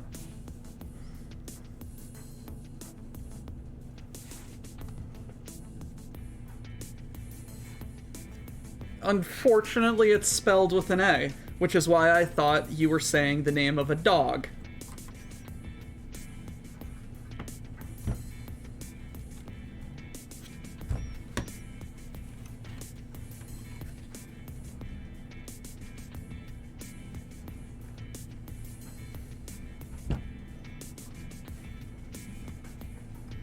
And I thought you were chasing a dog named Coco and got a stubbed toe.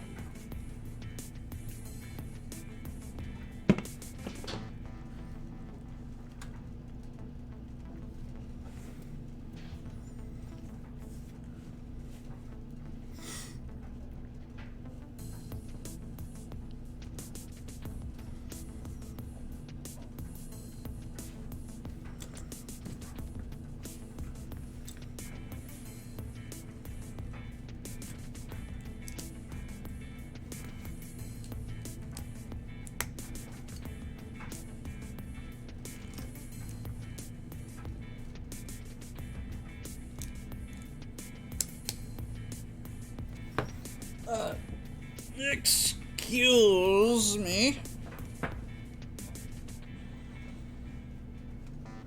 It is getting a mite chilly in the basement. So I am adorning my robe, my dressing gown, and festooning my legs with a garment. With a bed garment. Yep. King-size fleece blanket. Probably the most luxurious blanket I own.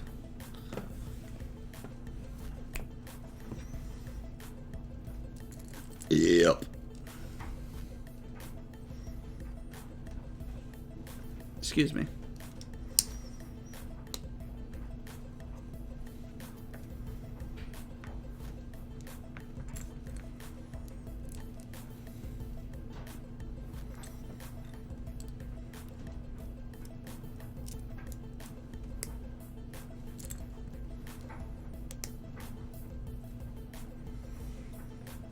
There's that step that I fucking missed. Like a nonce.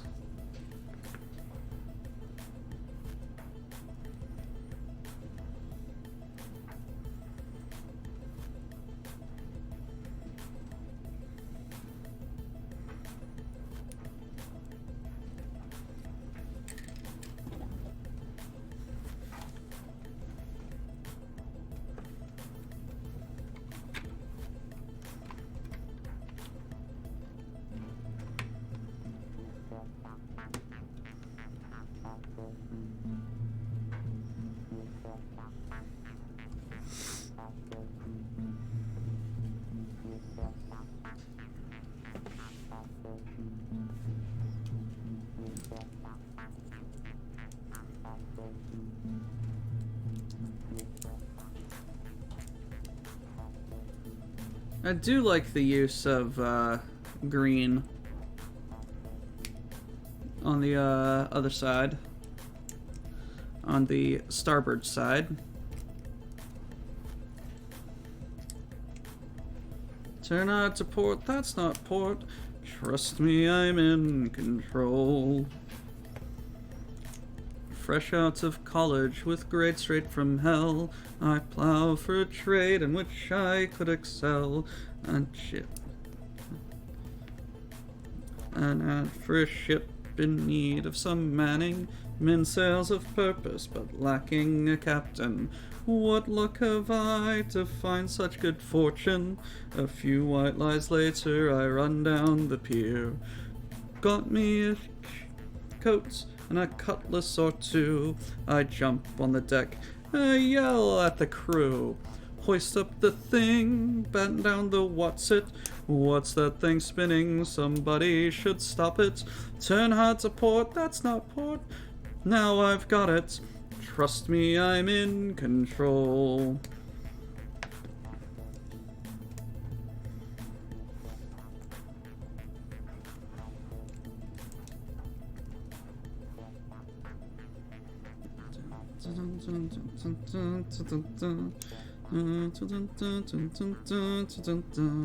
Well, meat is gross, and I miss a girl's laugh. 5 weeks at sea, even Dave seems a catch. Hoist up the thing, batten down the what's it? What's that thing spinning? Somebody should stop it. Turn hard to port, that's not port. Now I've got it. Trust me, I'm in control. We've hit icy waters, no land to be seen. The food's getting low and the beer's gone green. There's murmurs of discontent under the deck. If I don't act fast, it could be my neck. So pull on some levers and yank on some chains. It's just enough to do what it means. I don't know. I was starting to sing that because one of the lines at the end is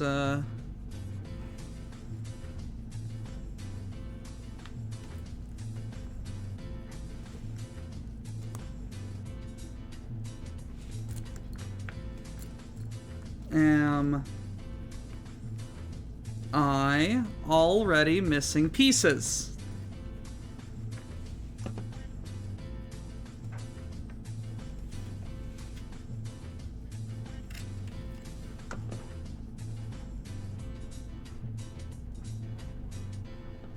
No, I'm not missing pieces. I'm just dumb.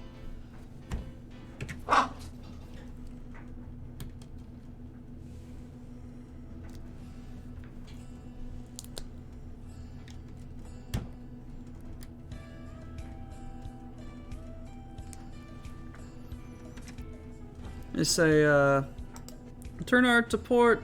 This is Sherry.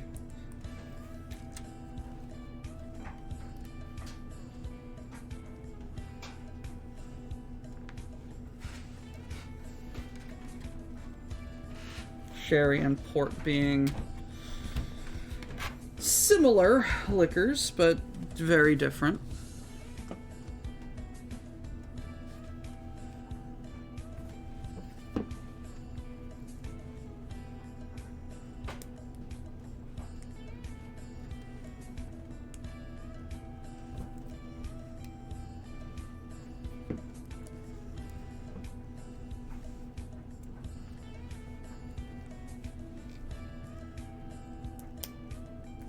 Hope you all are having a very good day.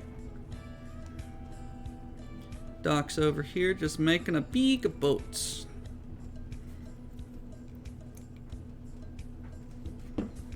He's the BEEG boat. BEEG boat.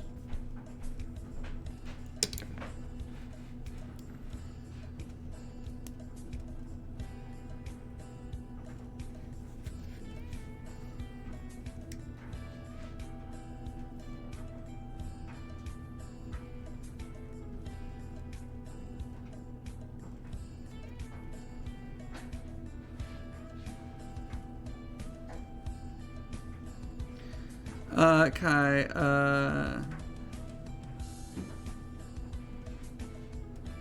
I don't quite get the nuance, but I'm glad I made you laugh.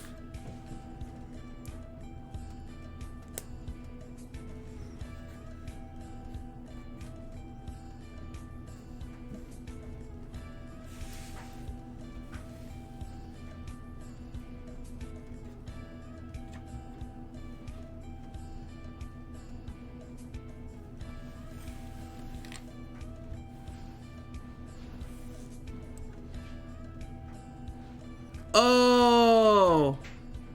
Oh, yeah, Chippy, Chippy made Dave.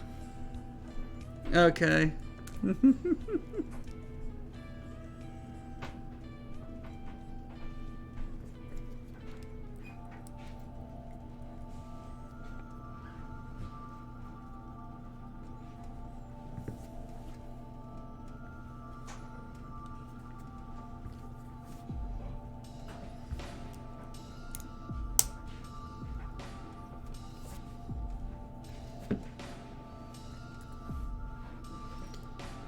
Why did Disney execs hate that show so much? Like, I used to love watching that show. And then, did they really air the a season finale at like midnight?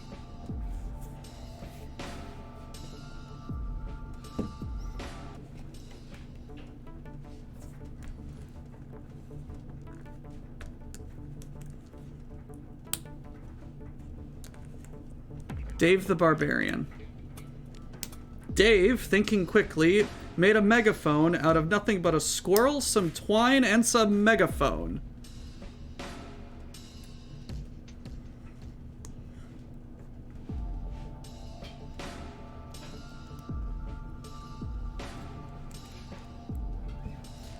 Grimos, it might be a bit too skibbity riz for him.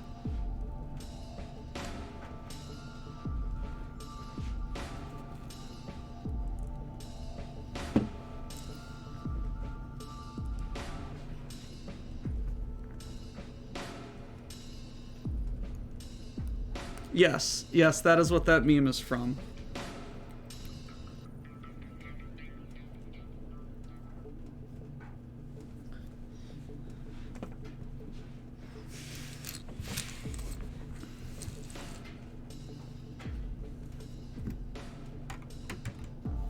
What are you damn children talking about?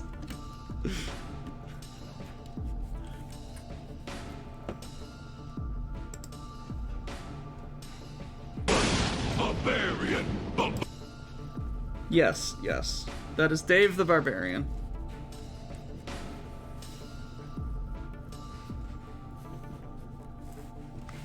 Actually, all things considered, a rather good show.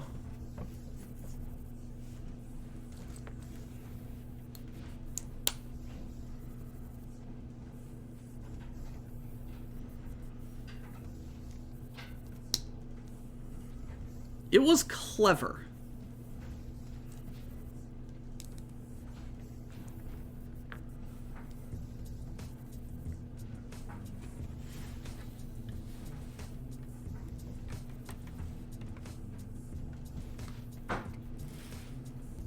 Which is a rather unique praise for a show.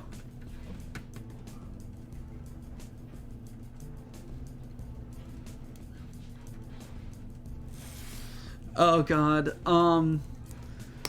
Delta, I have told this story before, and because of you, I'm going to tell it again. I work at a gas station, and one of the candies we sell is is like a, you know what Fun Dip is?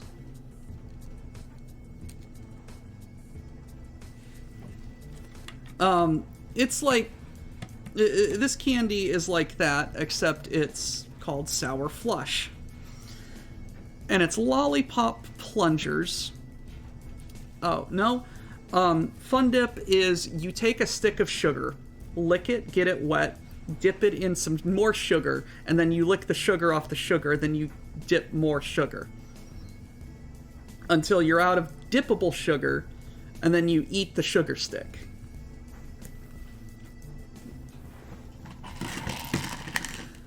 So, this candy is like that, except it's called Sour Flush, and it is a, pain in the ass. It is a toilet based candy.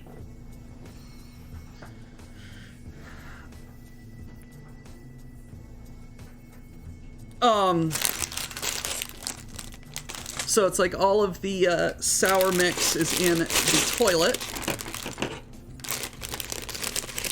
And the lollipops are plungers. Oh, hey, look, a black sausage. So I'm at work because of this interaction right here, Night Owl. Because kids cannot get enough of it. I'm up on the register, checking people out.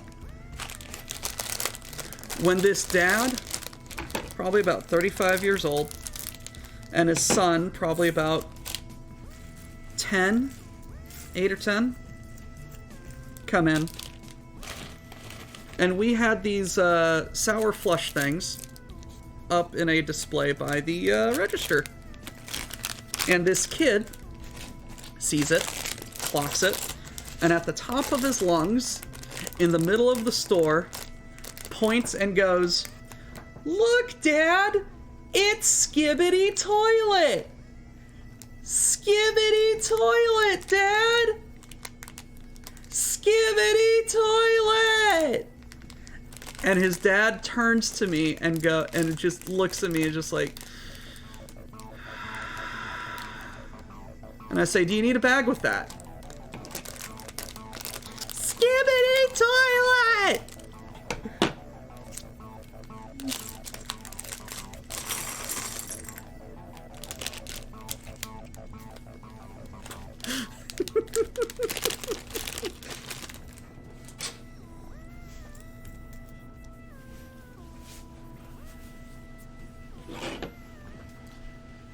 To my clerks, I love unironically using Gen Alpha slang.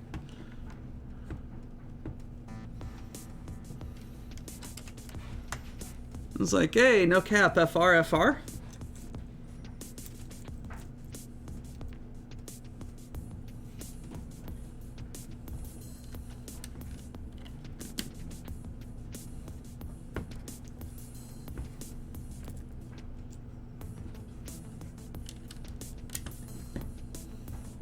I just watched a musical deep dive onto the history of Cotton Eye Joe.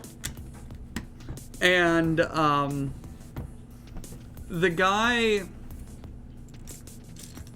the guy, doing the documentary was talking about a, Gen Alpha TikTok short thing of a chicken nugget going gadagadi gadagada go. And every time he was trying to say it, he just could not stop laughing at how stupid. It's a chicken nugget that goes gadagadi gadagada go. Did you... What was I not clear enough, Night Owl?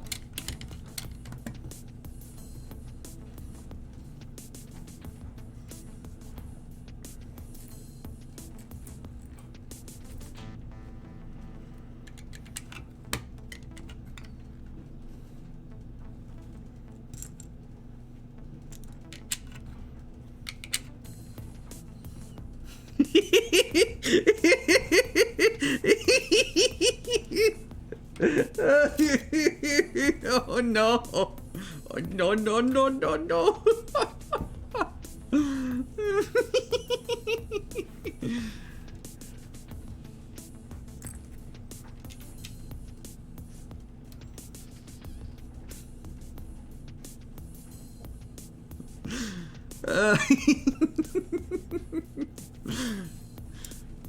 The laugh of great evil being thrust upon someone.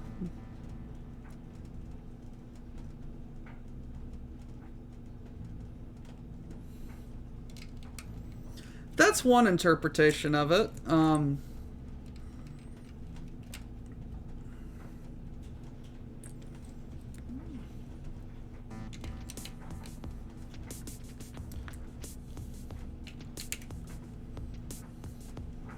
Now, granted, the Rednex Eurobeat version is not the only version of the song to exist. Some are more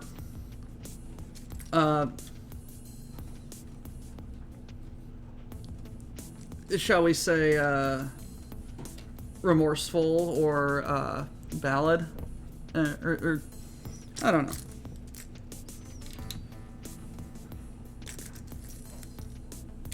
A little less upbeat.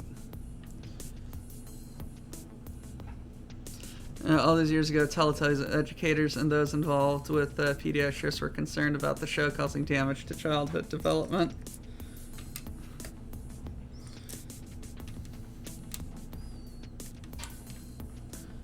I think late Gen Z, early Gen Alpha, we are really starting to see the side effects of raising children with too much media.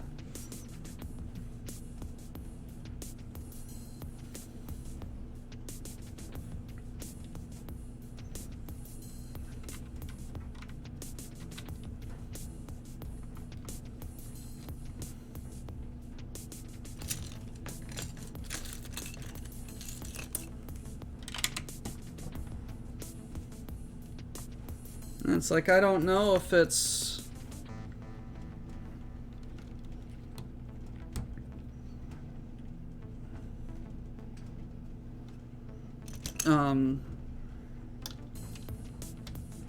if it's the parents, or if it's the media, or if it's just the generation, or I could just be getting old.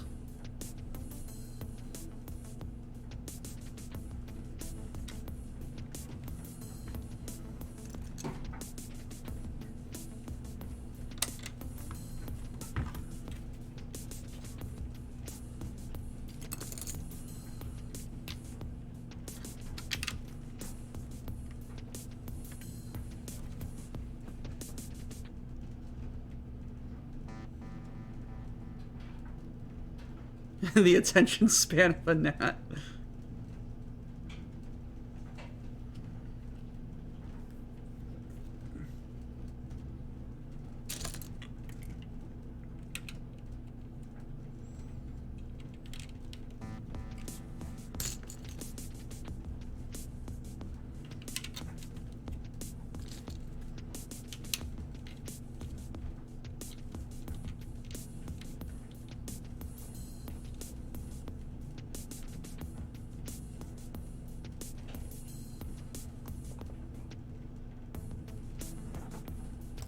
Speaking of Sesame Street, I love how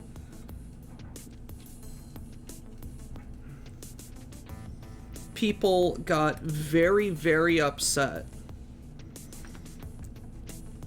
that all of the characters kept dismissing Big Bird and Mr. Snuffleupagus. Oh, damn it.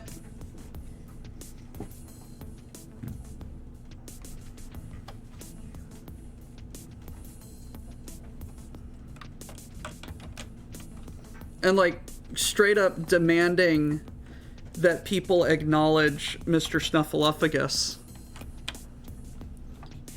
Because, like repeatedly getting told, yeah, cool, that's fine, neat, whatever, might be a little disheartening to just have your feelings and interactions dismissed like that.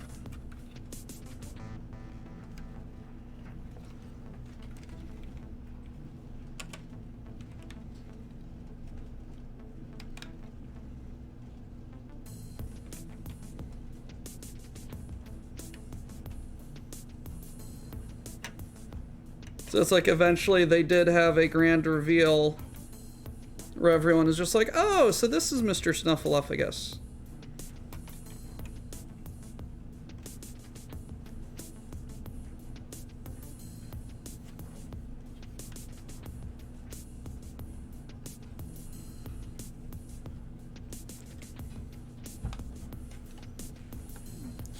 No, 100%. We need more Mr. Rogers in the cultural zeitgeist.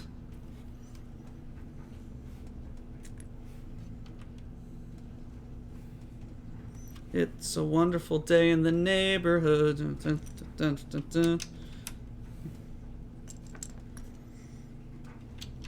Fun fact about Mr. Rogers' Neighborhood, every single episode's theme song is completely unique.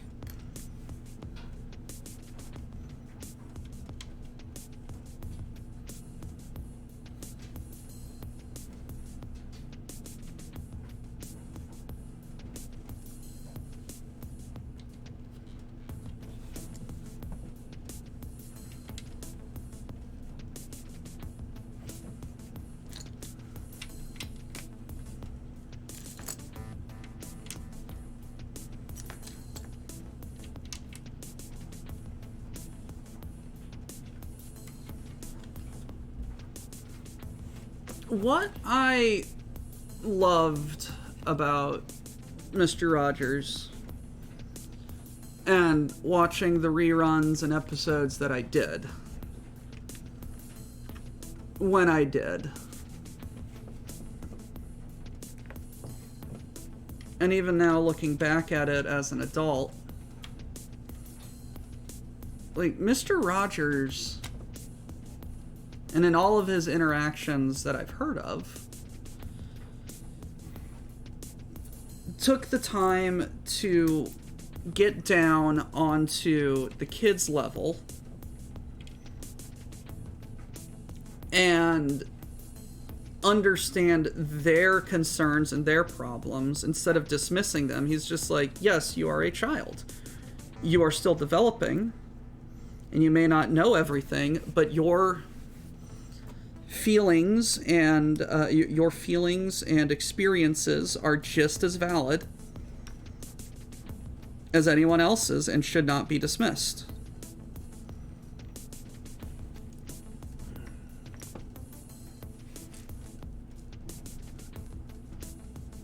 God, I miss Mr. Rogers.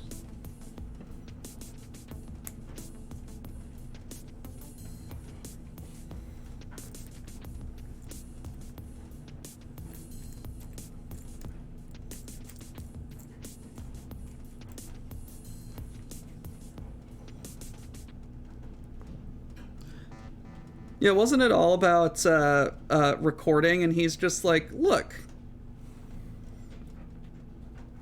a lot of my audience is children, and they may not always be at home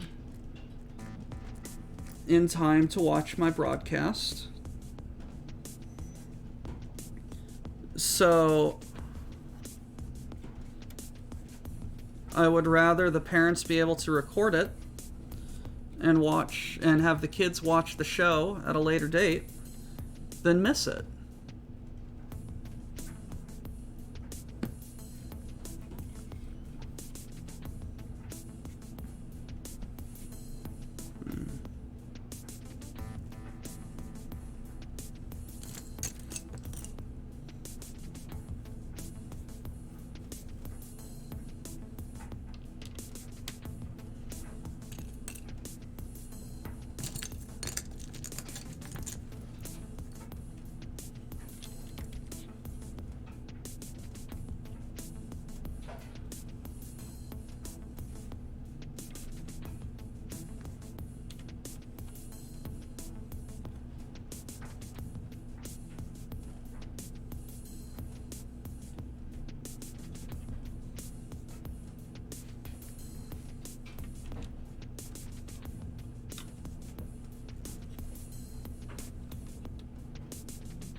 Hey guys, let's talk about boats.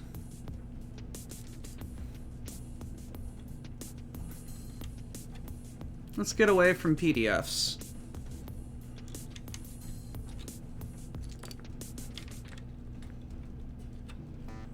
No, absolutely. No, this is a really interesting, really sturdy build. Yeah. What is a boat that you all are interested in that know more about than the average person? Tell me about that. Could be modern, could be historical. No, Delta, you're fine. You're fine. I'm just wanting us to steer away from that conversation so that it doesn't potentially devolve into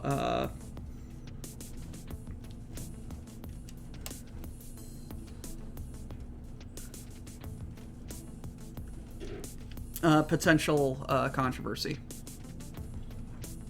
Not that I'm saying it is controversial, but I don't want another strike against the channel.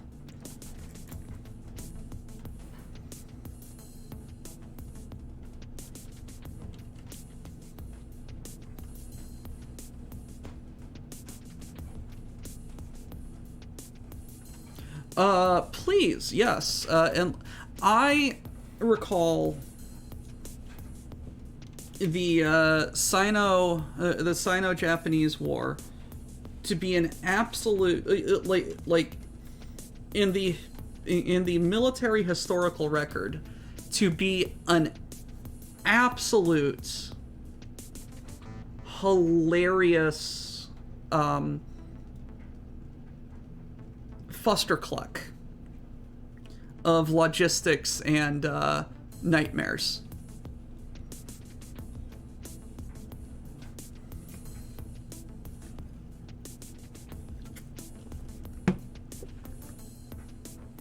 Oh yeah, Russia was bad.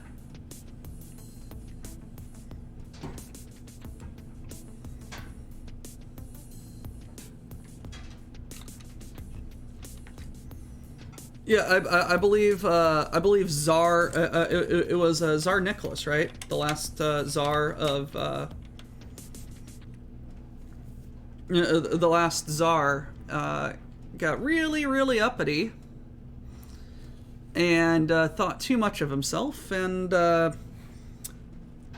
got handed to him, which is one of the contributing factors to him losing his ruler, right? Their Baltic fleet around the Cape of Africa to go attack Japan, shooting at every boat they saw along the way, including what?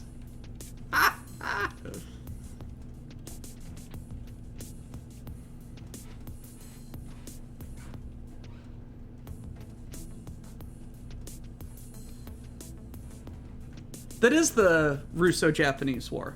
The Russo-Japanese War is referred to also as the Sino-Japanese War, right?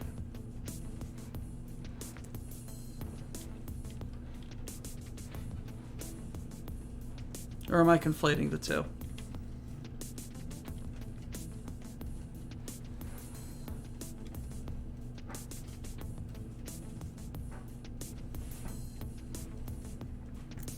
I don't know.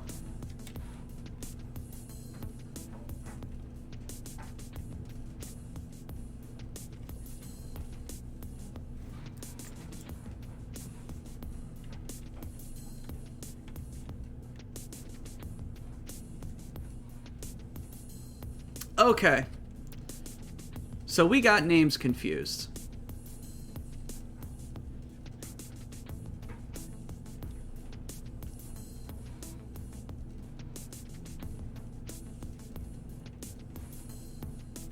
Okay, anyway, so regardless of the name of the conflict,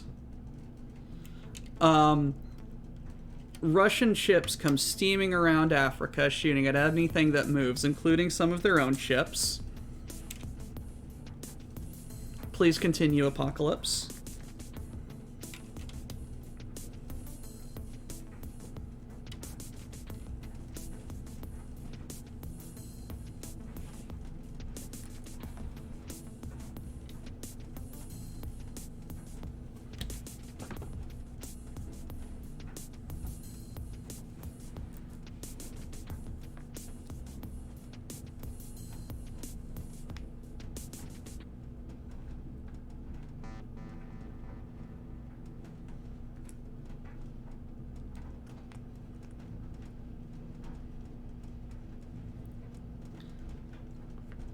That's incredibly stupid.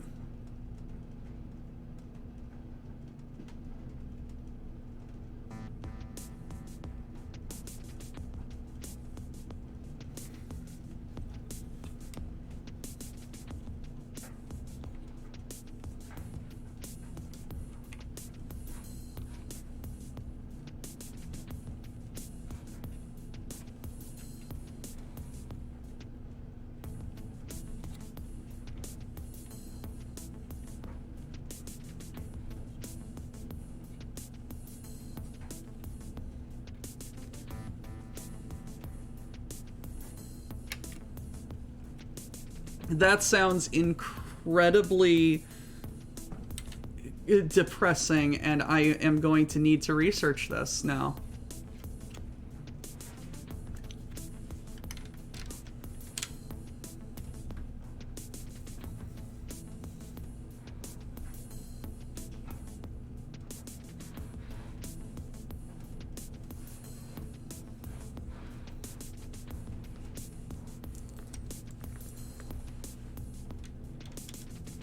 Grimos, if you could send me a link to that, I would appreciate that.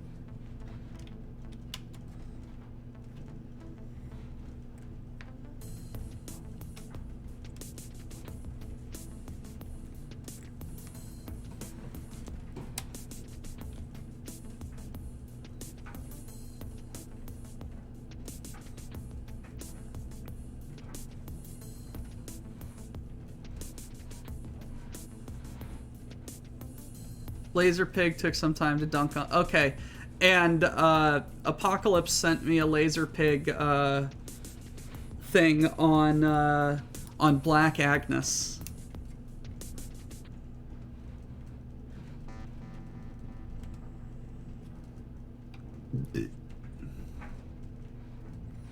Yes, it was very funny. I loved all the meme faces.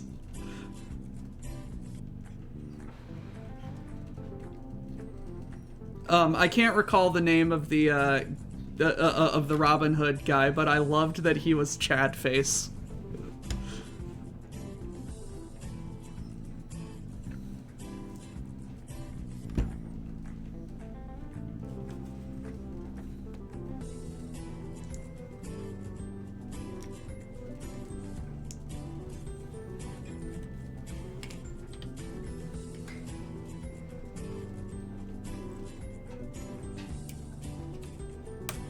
Space boat? Space boat! Space boat.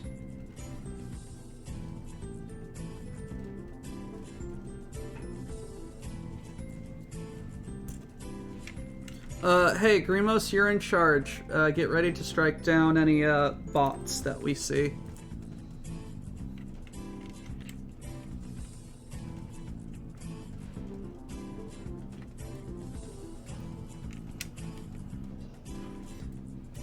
Wait, after days of sailing and shooting at anything that moved, they thought that this one frickin' boat was friendly.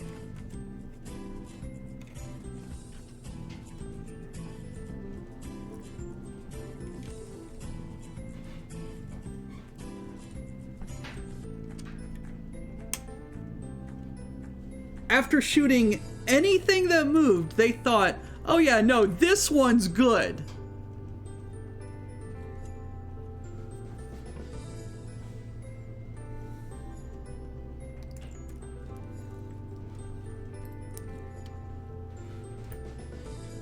I can't believe you.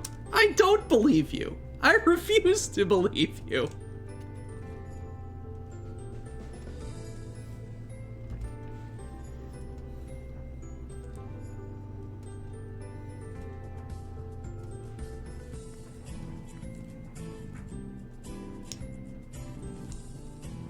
That cannot possibly be what happened.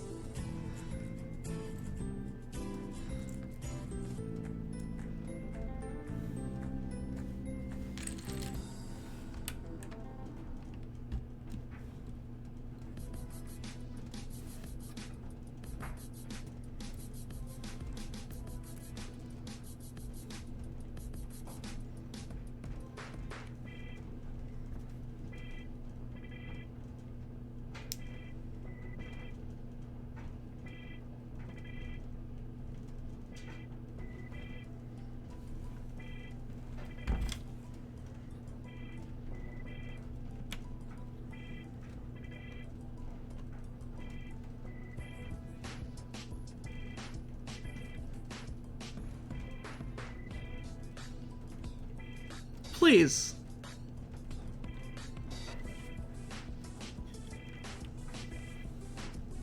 Please send me this stuff. I will listen to it. This sounds absolutely hilariously stupid. Oh, God.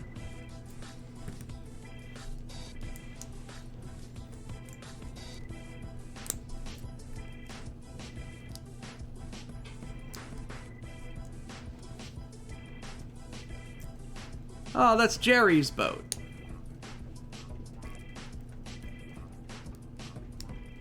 I know Jerry, he's cool. Why is it firing on us? Why are we sinking? Oh, gee, Captain, I wonder fucking why.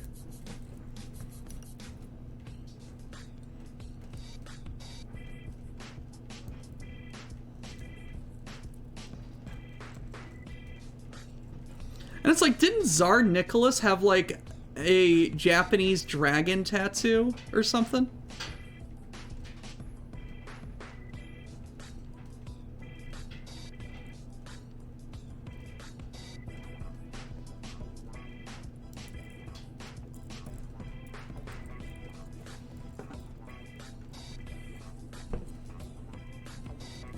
Like a sick as hell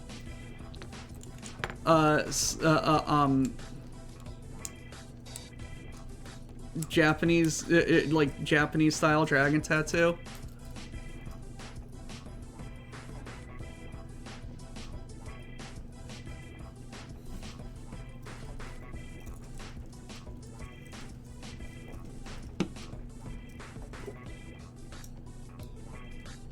That is an incredibly... Whoa. Just how incompetent were they?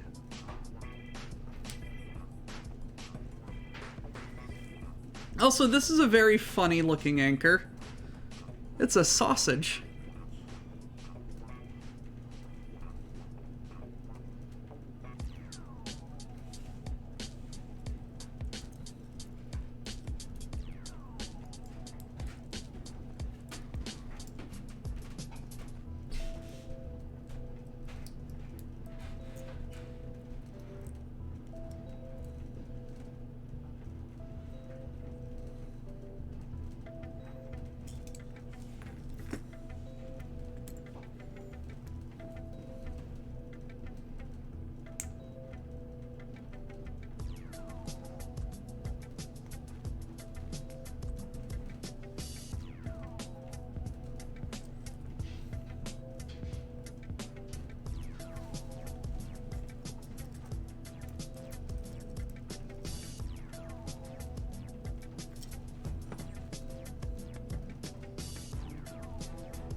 Alright.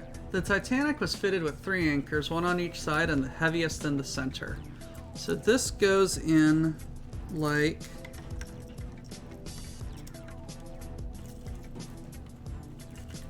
this, and it's supposed to be flush. And then these go right here and right here.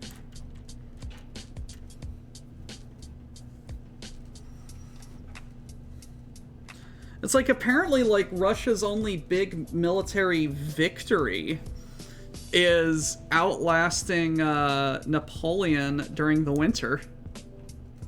It seems like.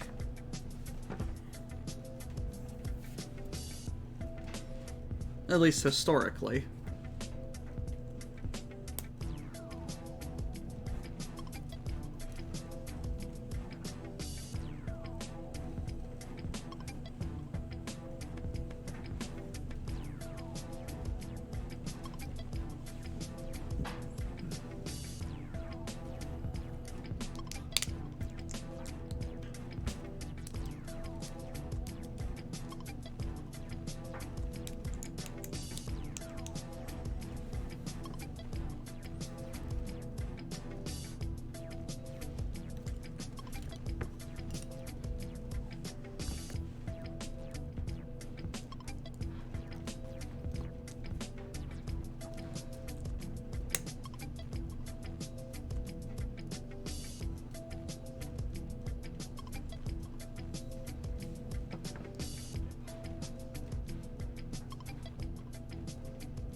Hey, I know this song.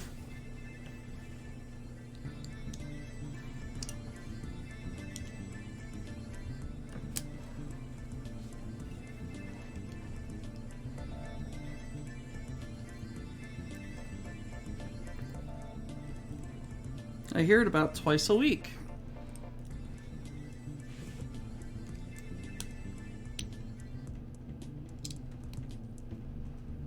It mayhaps have been.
They were a big reason. 3/4 of the German military was on the Eastern Front when the Soviets broke without much aid from the West. Yeah, it was just throwing bodies at it. I honestly wonder how accurate the Stalingrad level from that one Call of Duty game was, where it's like, hey, here's your ammo. Where's my gun? There's your ammo. Go.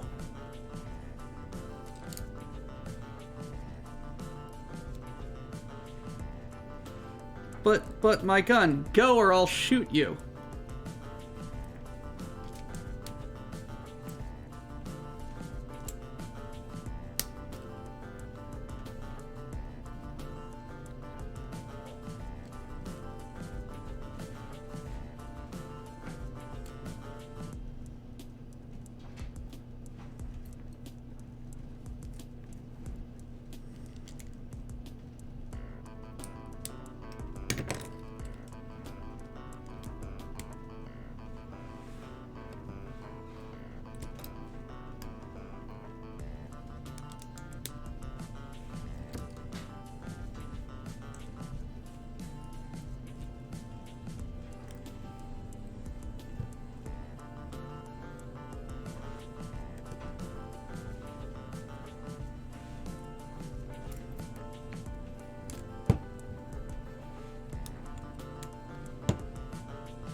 the man without a rifle title is a little bit of an exaggeration, but the Russians were defending the northern pocket, absolutely stripping German bodies for every functional weapon and bullet.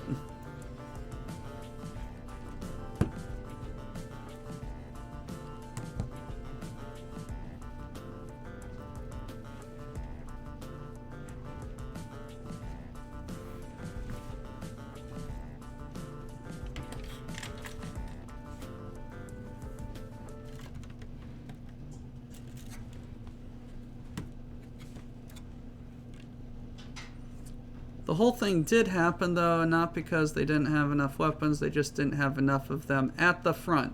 Were, and largely still remain, absolutely shit.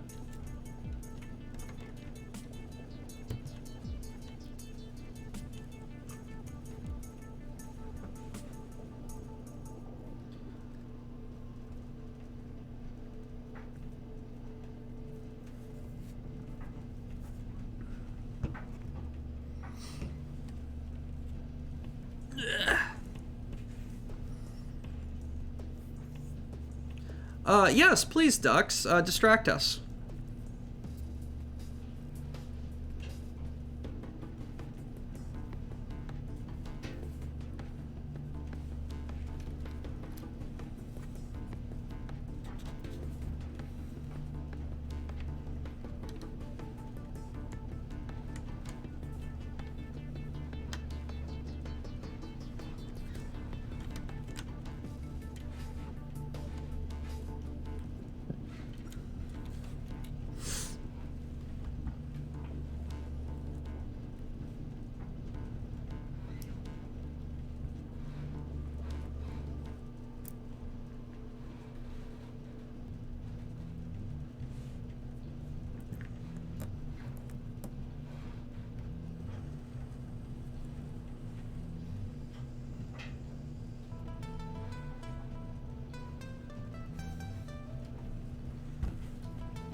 Got my blood work done, as you do, and the doctor sat and Reed and looked up at me and said, "So do you eat any meat at all, or is it just mostly vegetables and very little fruit?" And I'm just sitting there like, how the hell can you tell that from looking at those numbers? Your protein levels are down, right? That's what he's saying, right?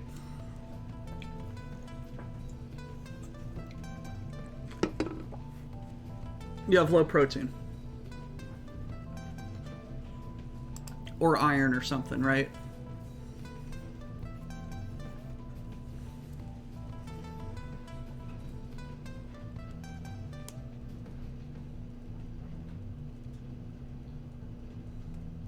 Not just protein, acidity, and some other things.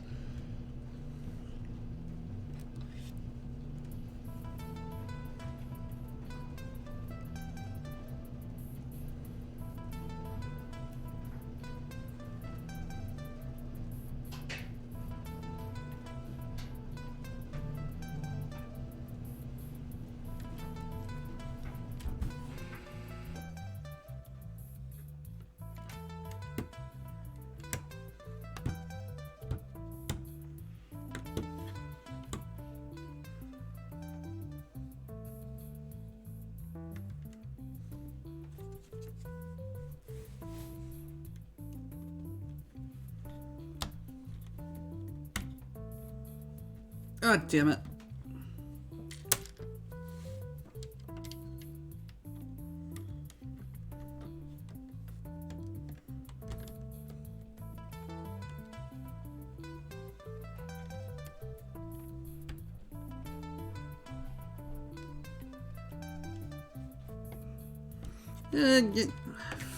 Fine.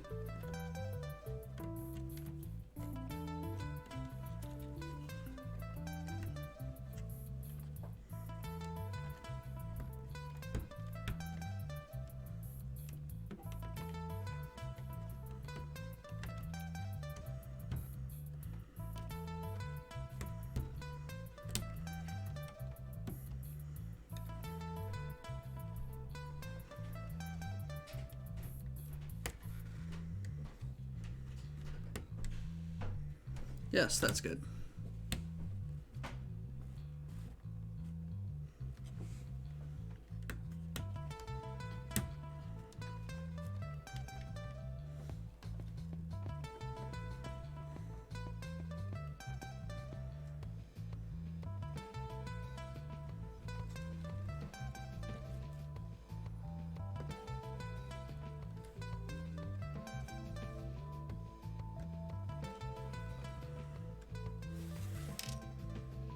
Yes, there we go. Alright, fine.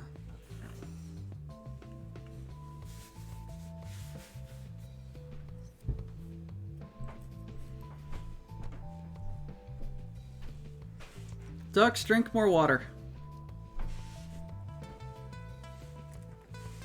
I absolutely love how much they're using the Star Wars battle droid arms.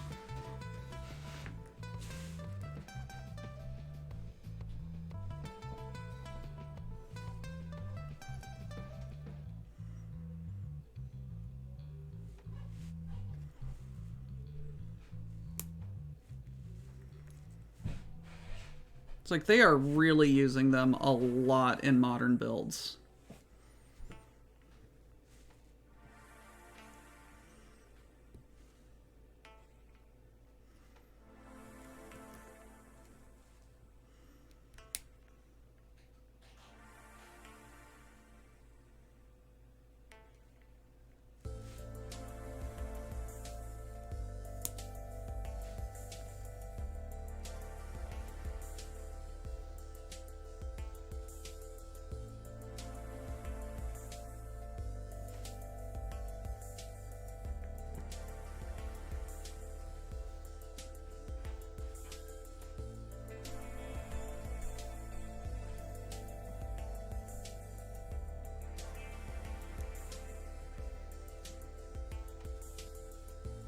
That's a grappling hook, or like a rappelling line.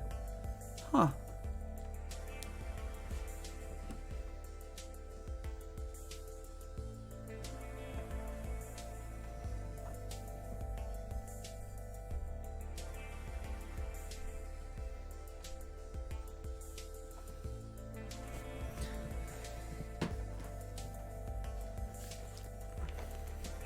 Hey, Delta.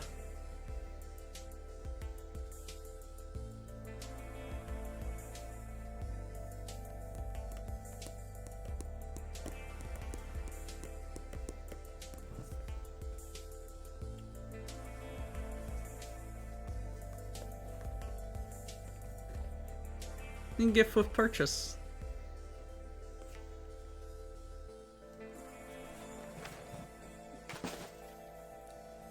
Is the Mini Knights.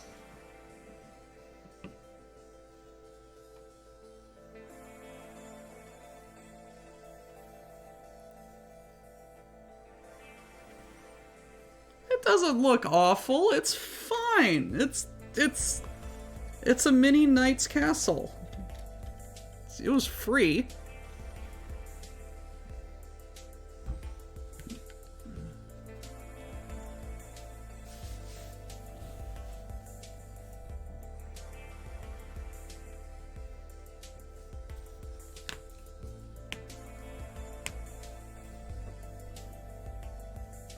I know what I'm having for lunch today. Gonna make up that gyoza.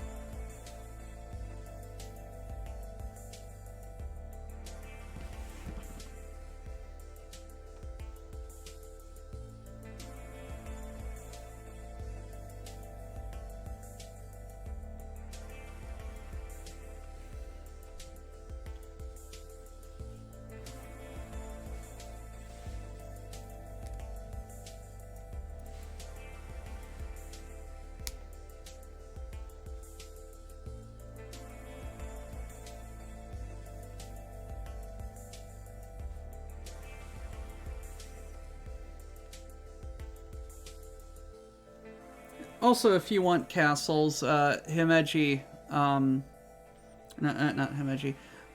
Managed to live in Louisiana of all places. Somehow live on a diet that's 90% vegetables and vegetable derived. You've been here. We have meat in the gas stations. And even then, the meat that you usually get is boudin, and that's mostly vegetables with some rice.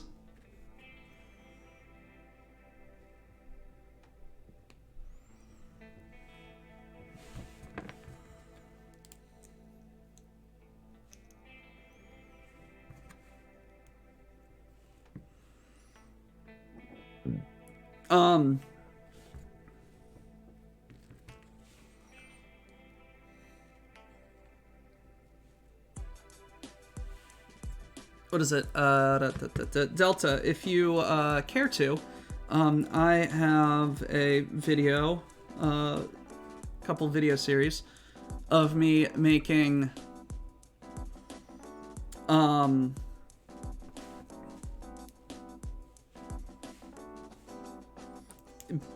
Himeji Castle and the Neuschwanstein Castle.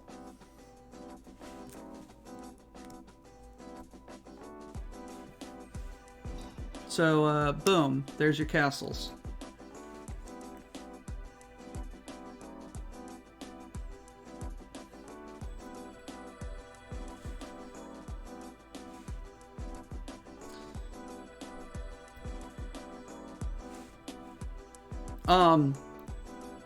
Ducks? I would say yes.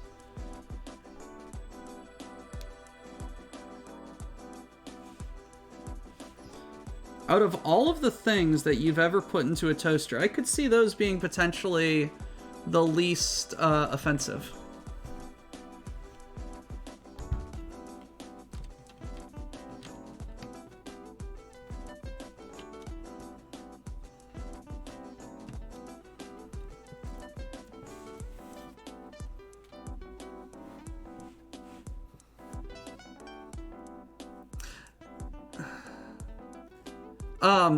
Excuse me for a second. Delta,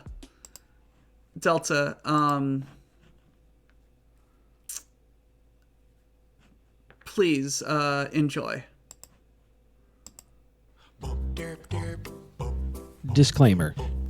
I don't know if you're supposed to say the word disclaimer and then say the disclaimer, or just say the disclaimer. Whatever. Do not do this at home. We are crazy people. We are not role models. We are not sane people. We're probably not even smart people, and we are definitely not trained professionals. Cooking things in a toaster that are not made to be cooked in a toaster is not wise. It's not ecologically wise. It is not economically wise. Heck, it's probably not psychologically wise. Is it technologically wise? No. There's probably more ecolies that I don't know, and it's probably none of those either. When I first did this, I took precautions that you do not see on the screen. Please, again, do not try this at home. I should not have done this. I told Doc that he should not do this, and now we are both going to tell you that you should not do this. We are lunatics. We're doing this because it's not... Well, okay, we're doing this because it's funny. We're not doing this because it's smart or safe. If I tried to cook like an entire head of cabbage in a microwave, it wouldn't be good. It would just make the entire office building smell like a fart. It'd be funny, but not smart. Please practice safe toaster science. Thank you. R.P. That smells dirt, yeah.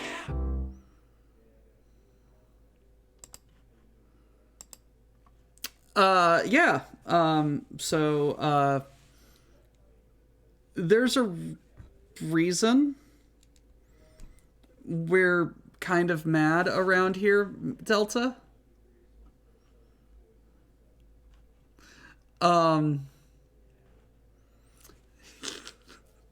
Last year for the subathon, I'm just like, hey, Ducks, I'm going to do a cooking stream, and I'm going to cook things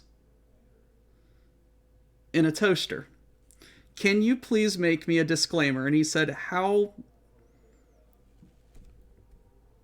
And I said, I said, hey, I need a disclaimer. Duck said, I got you, fam. And oh boy, did you get me.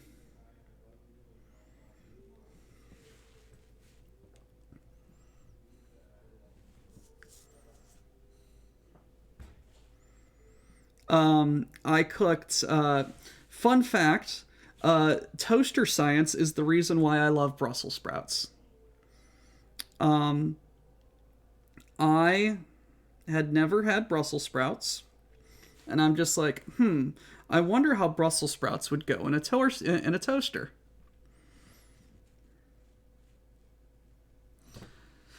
One, two, three. 1, 2, 3, 4, 5, 6. So I tossed them up with some olive oil and some salt, pepper, garlic, and onion, and put them on skewers and put them in the toaster. And they came out perfectly soft and crunchy. Just the right amount of char on them as well.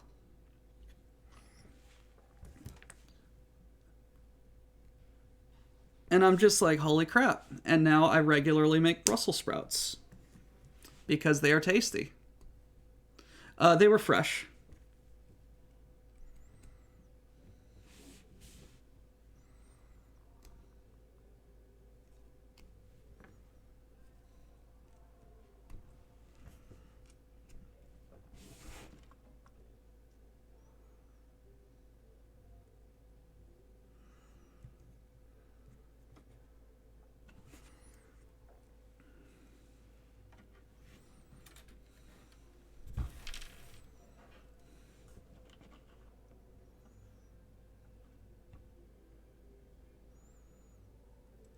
Bam!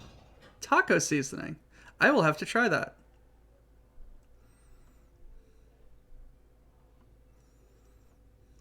Albatross! Get your albatross!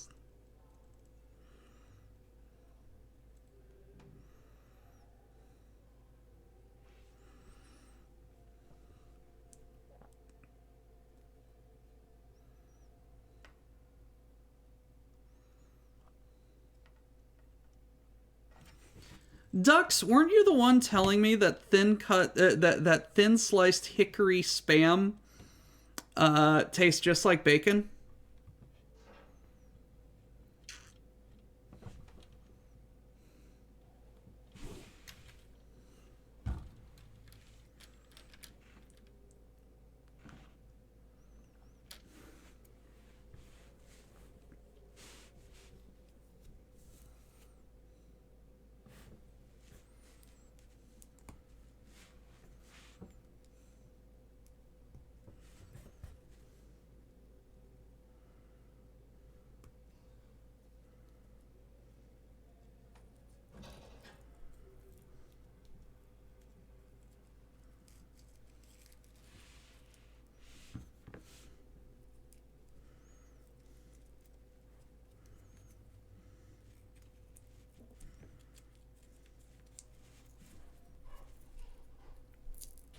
Also, Duck, you need to do a jalapeno stir fry with jalapeno flavored spam.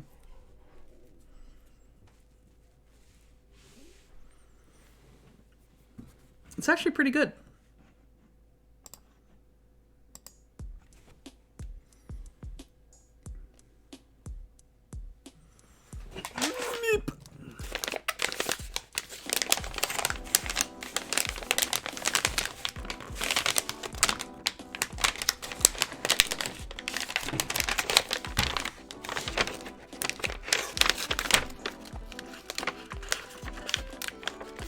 I actually need to open up the package.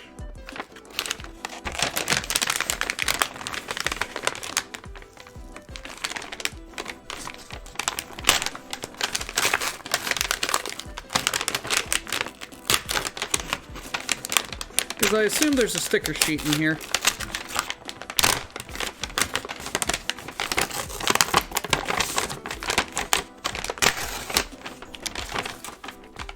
Yes, there is a sticker sheet.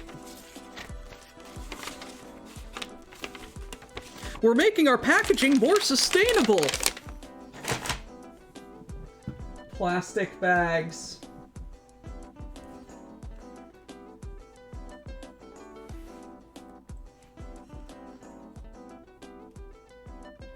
I like how these are just straight plastic things.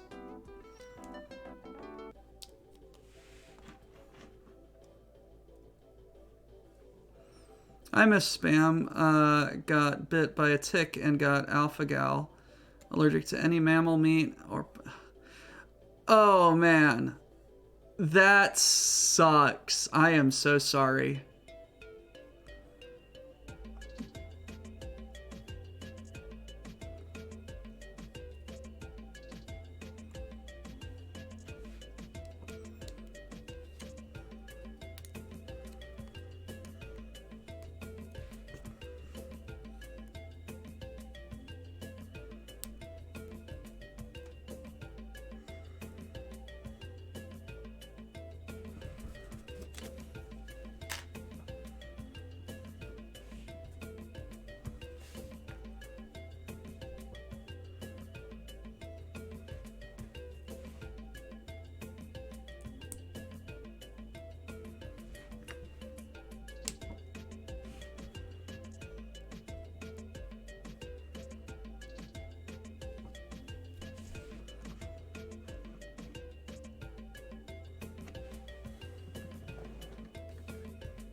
Oh, yes. The gochujang spam is very good.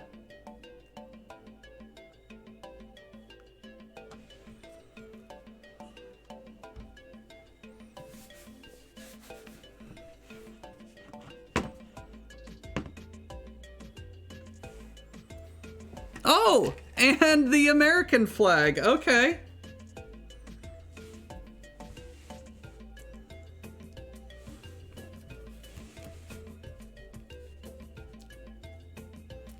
It's the wrath of bacon.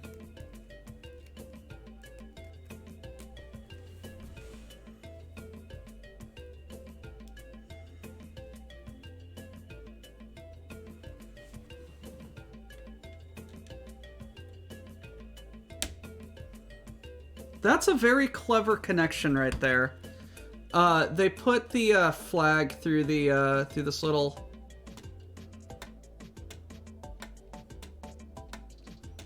clicky connection.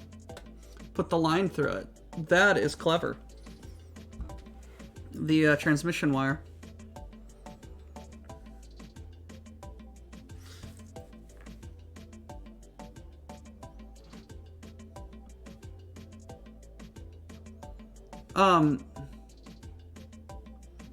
Hey, oh, I completely, okay. I missed a step.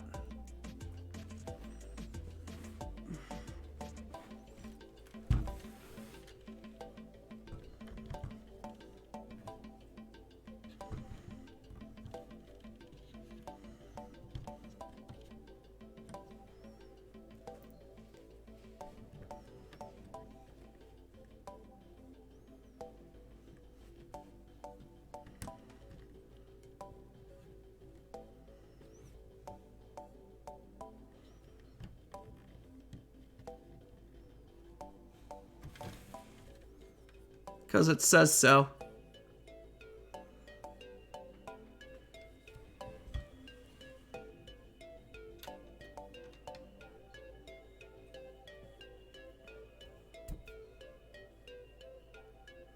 It's not a sticker, it's a printed tile.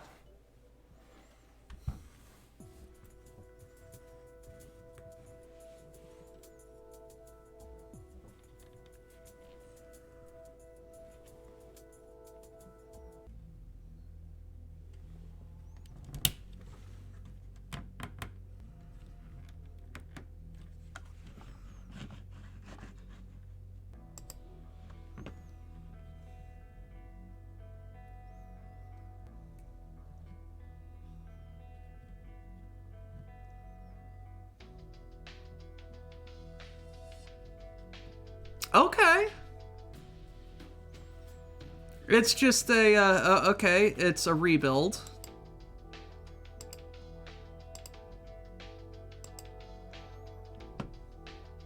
That's fascinating. What's up with the blue on it?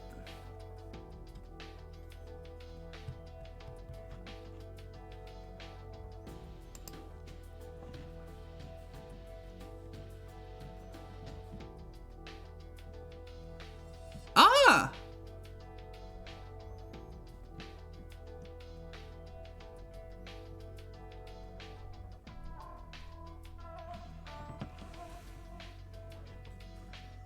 Okay.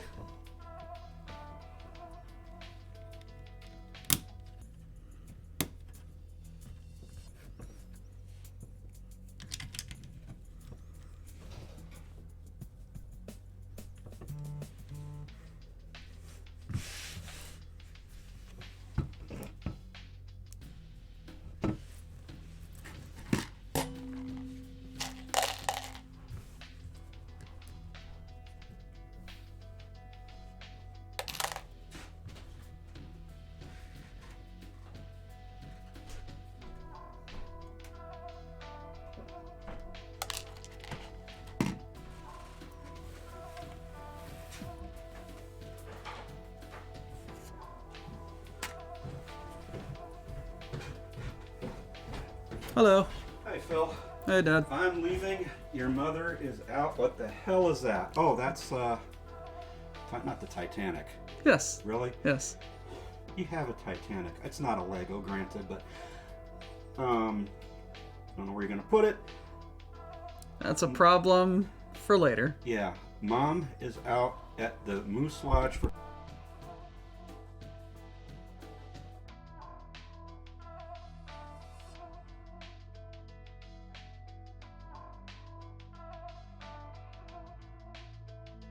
Did you watch the movie? Oh, Ducks, did you, Dad wants to know, did you watch the Duck movie that we sent you?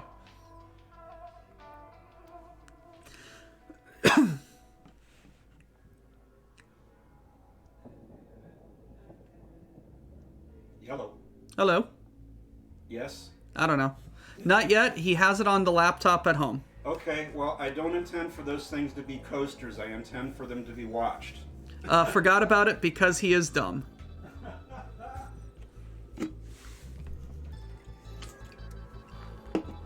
In this second section, the hull reaches its maximum width, 18 modules, or roughly 5.6 inches, 144 millimeters.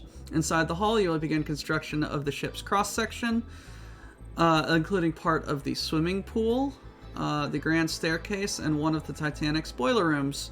You also build the iconic bridge house and the first of 4 funnels.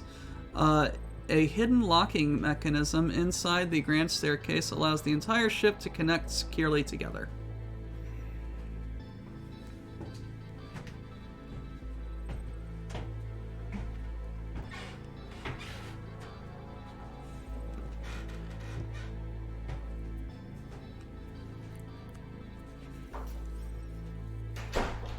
Thank you, Samurai.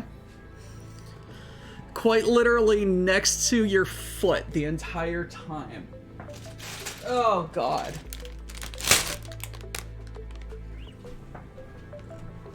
Oh, 1 foot to your right. I'm sorry. You're gonna put up.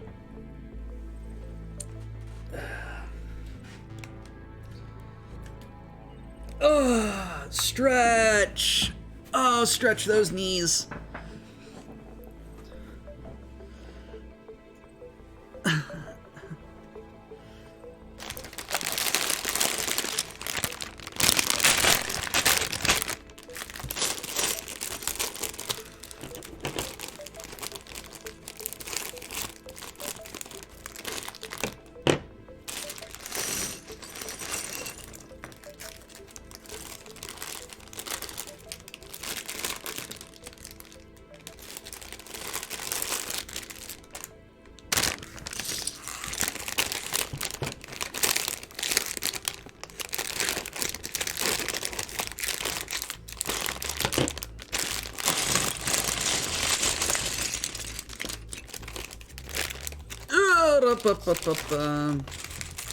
Little bunny food, knocking through the forest, picking up the field mice and bopping them on the head.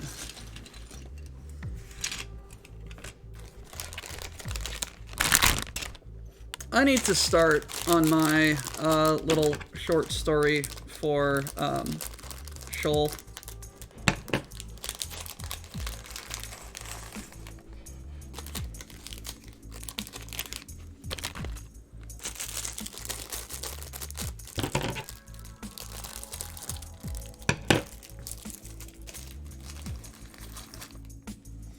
For those of you who were around, Ed, you are one of the authorities here on Shoal. Did you read my short story about the person going and getting frothed on pearls?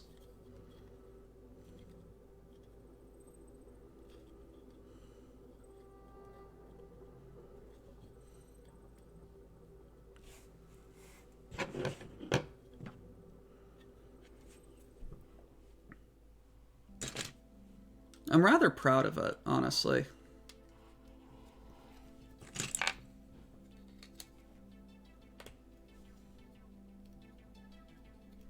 At least you were there when she read it, yes.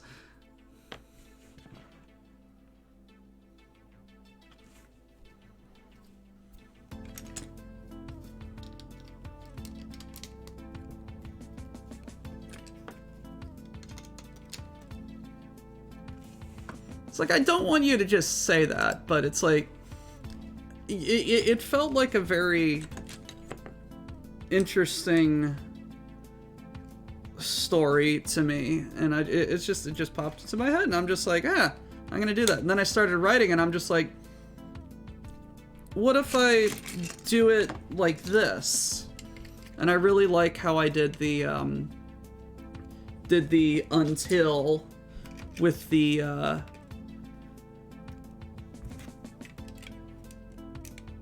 interjection in italics. I thought that was clever.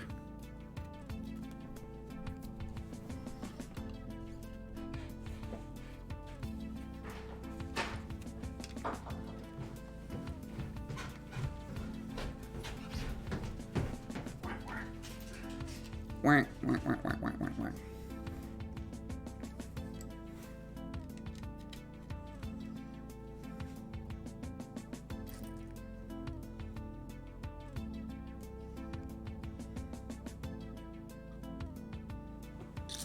It's like, I'm not trying to stroke my own ego. I'm just like, I just wanted to know what you thought of it, like.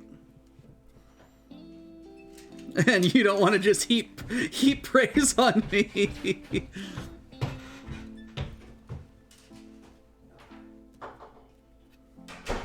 No, it's like, I've never struggled with addiction like that. So it's just like, I don't necessarily know how the mind of someone going through that would do, but it's just, we introduced pearls. We introduced the concept of frothing out. We introduced the concept of people losing their connection to their losing their psionic connection, and I'm just like, we really need a story about the pearls and what they do.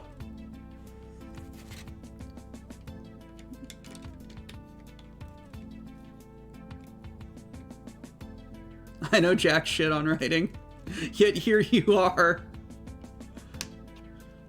maintaining the canon of Shoal.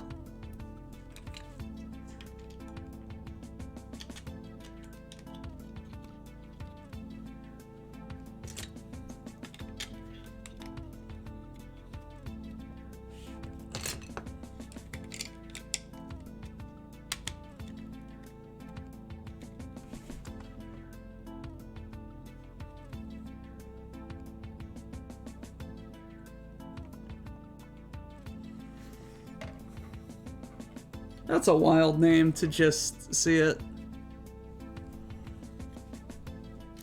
Thanks for the clarification. I gotta poop. I'm mature. We are very mature.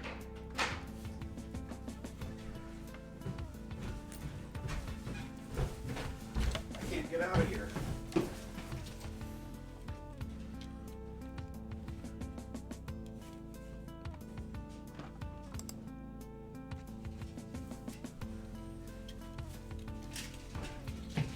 Whoa. Yes?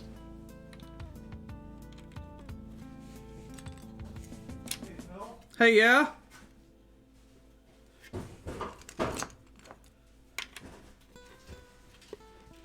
You may not have been in on this, but you need to hide this.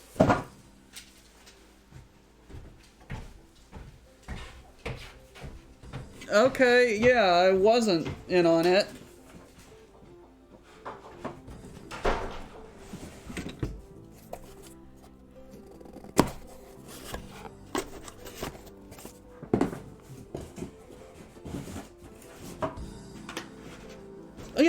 Yeah, pardon me for having a package delivered that says my name, which is also my dad's name, opening it up, seeing, oh, hey, that's not mine.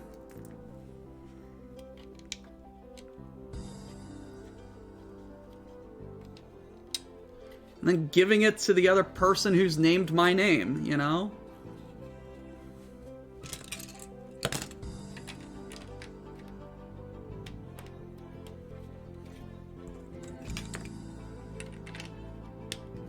Dux, I'm sure you've run into this a little bit as well.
And here I am, just assembling some grates.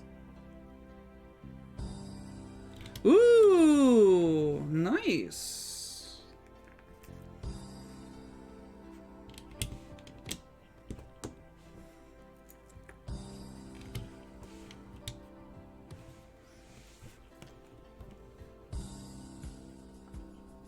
Hey, little Willie.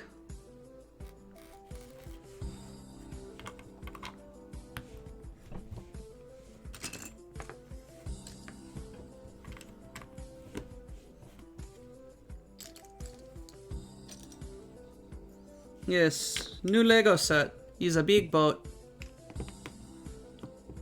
Little Willie won't go home, but you can't put Willie down. Willie won't go. Try telling everybody about. Whoa, no, little Willie won't go home.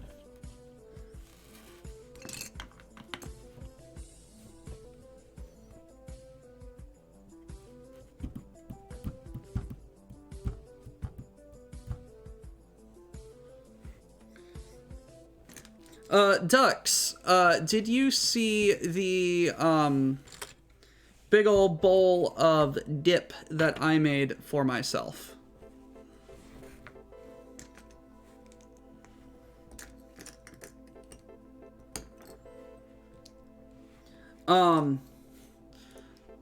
It's like 2 or 3 cucumbers, a red bell pepper. The recipe said shallot. I forgot to buy a shallot. I just use a red onion. Then I cut up like 6 jalapenos. Threw in a can of black beans, 2 bags of corn, mayo, some seasoning, lime juice, and like, it's really good. It's so good. I am going to go to the bathroom really quick and then come back with a bowl of it because I'm hungry.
Chair scream.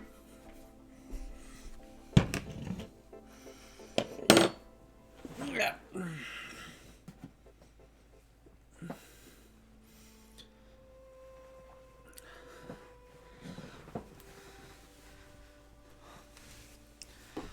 Oof. Okay. Hold on. So, this is how the dip turned out.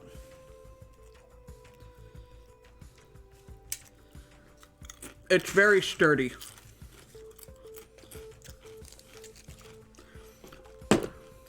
I don't know, I have it on shuffle. Is it this?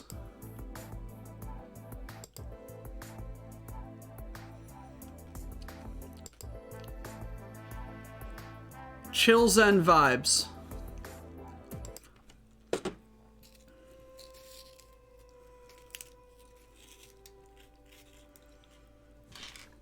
Mm.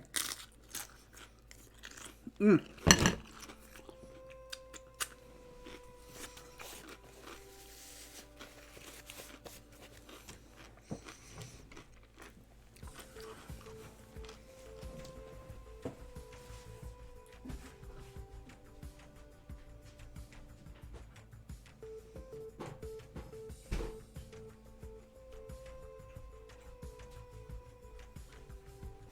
Hey, Grimos. I know you're here.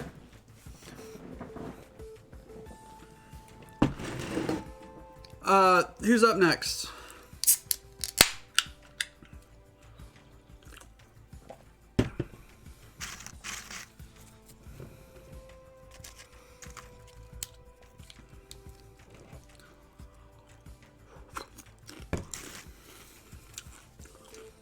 Hey, Mo.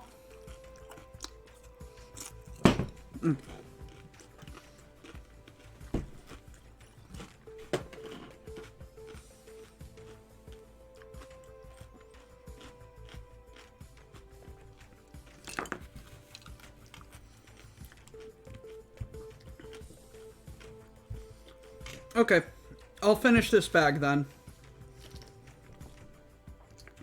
And then get out of here.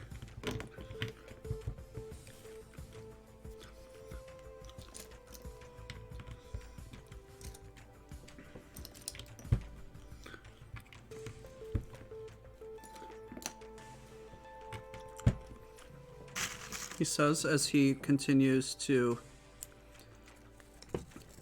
devour the dip.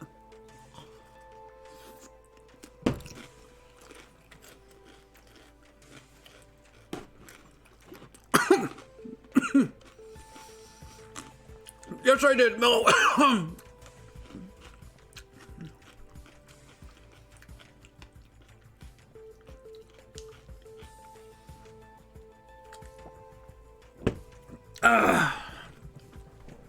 I can breathe again.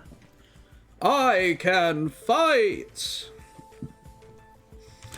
I can breathe. I can fight.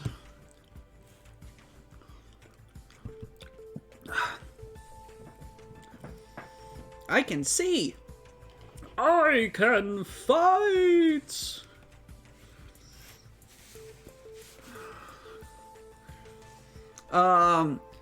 175 firemen worked around the clock shoveling coal into the engine's furnaces.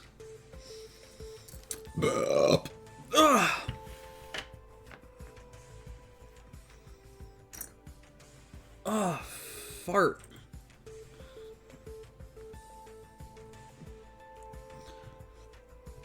But, Ducks, I needed a huge mixing bowl. And even then, this thing took up, like, most of a very large Tupperware container to keep.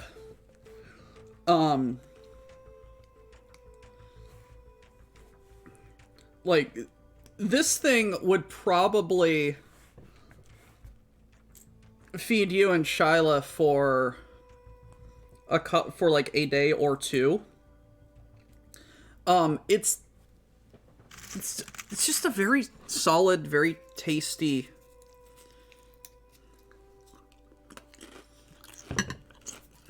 snack.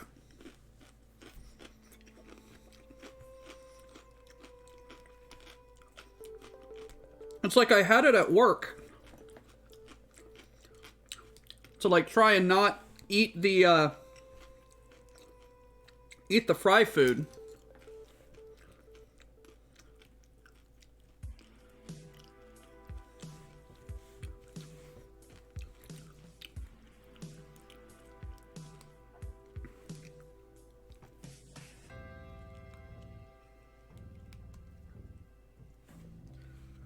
It's like if I was gonna make this again, I'd probably do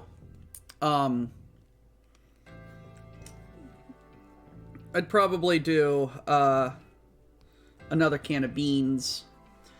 Drop a cucumber, add some beans.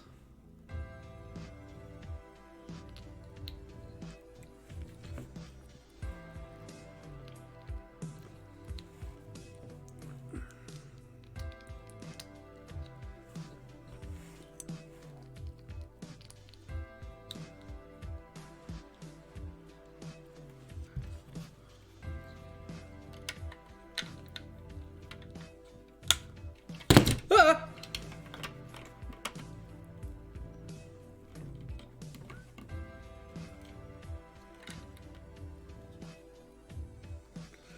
So the yellow goes on the bottom, or the orange.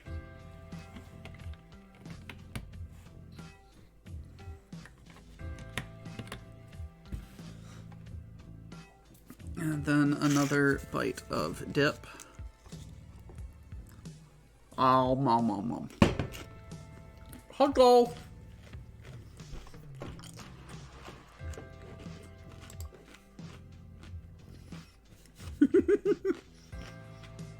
Hello, Drip Viper.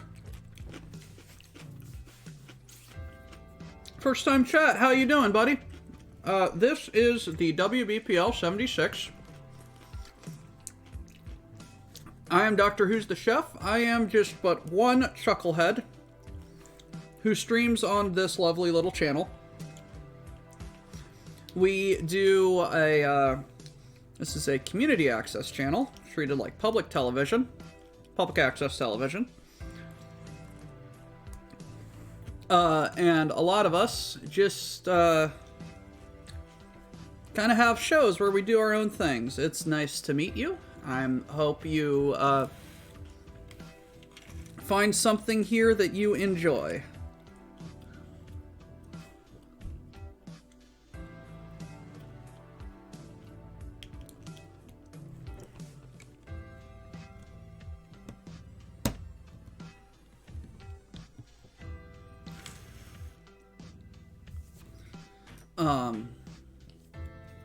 Yes.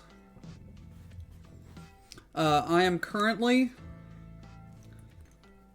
building the Lego Titanic. Why? Because I was responsible with my adult money and definitely did not blow it all in on Lego. Definitely not.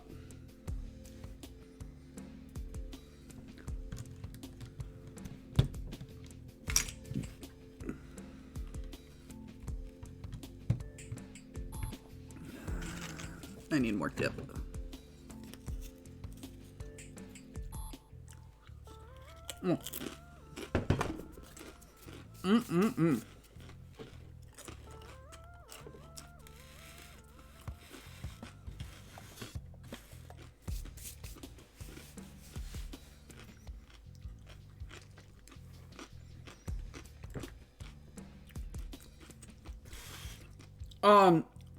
Yes. One of the biggest sets of all time.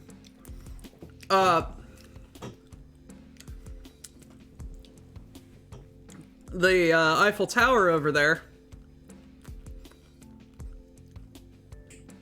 10,001 pieces.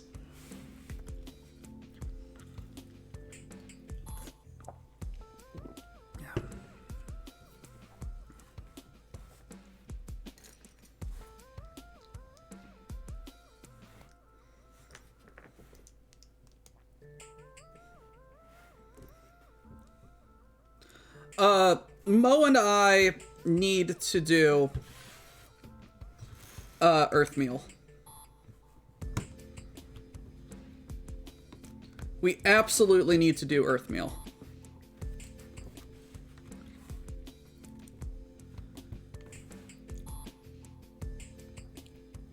$10,001. What has more parts than the Eiffel Tower, Samurai? Samurai here is our resident Lego expert.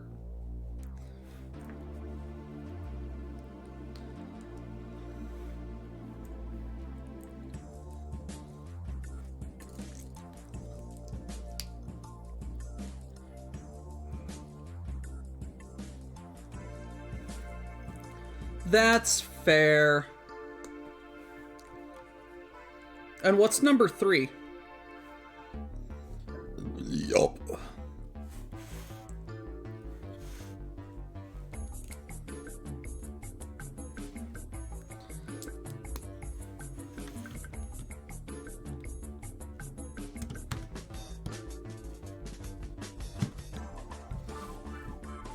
Stryker was such a good sport about the puppet.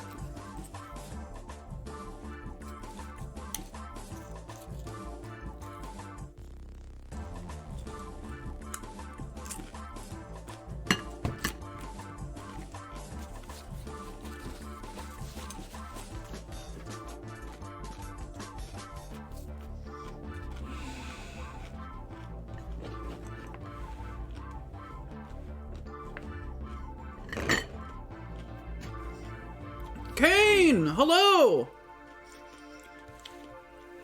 Kane and his 2 raiders, hello, hello! We welcome you to the WBPL 76. Thank you so much for joining us on this day of insanity.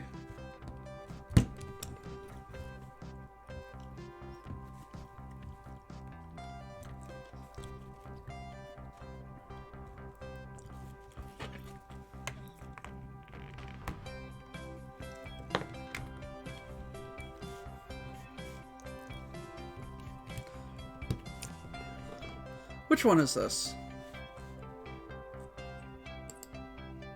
Totally not a Sierra. I was about to say, this sounds like a 90s video game thing.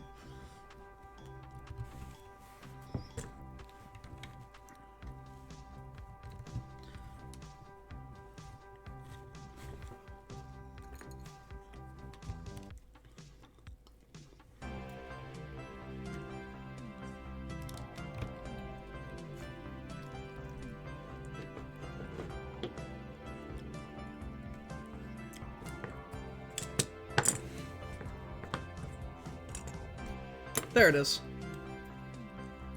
How goes the build? I am on bag 5 and I already have 6 oopsies, but I have created most of the bow. And we are starting on the beginning of the midships right here.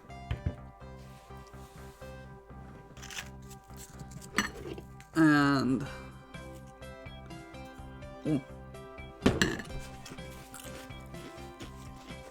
having an absolutely wonderful time.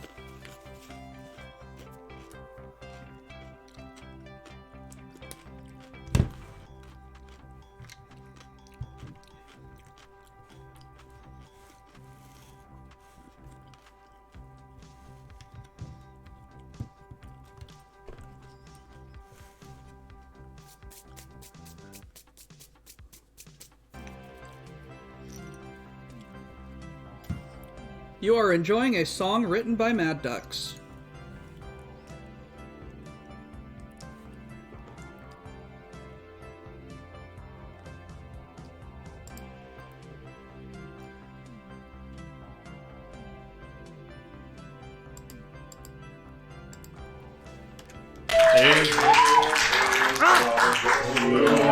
Hold on. And the stolen things obey the Stop it. quartermaster. I forgot I had hotkeys on my frickin' numpad.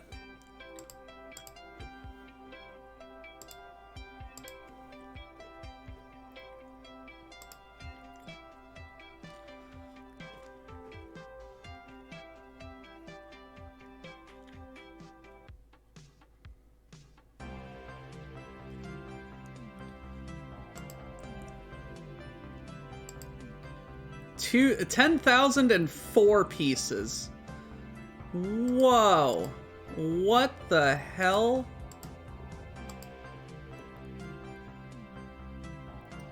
That's just a lot of mechs and shit.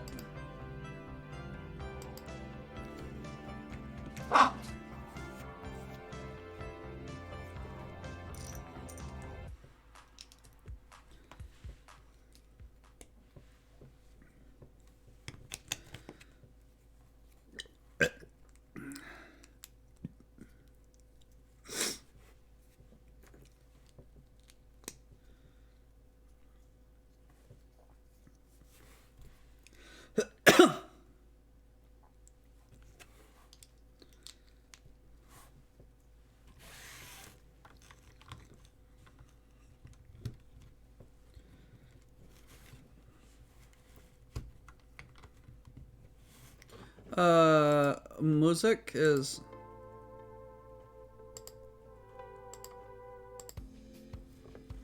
Yeah. We reached the end of the music.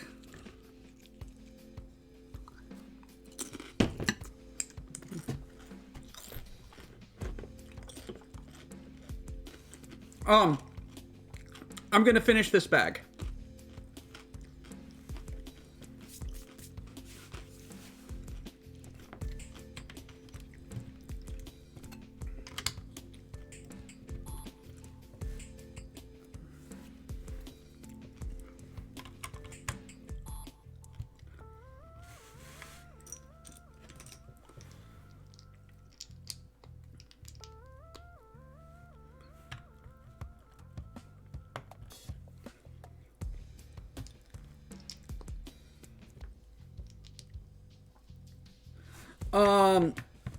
I prefer a lot of architecture stuff.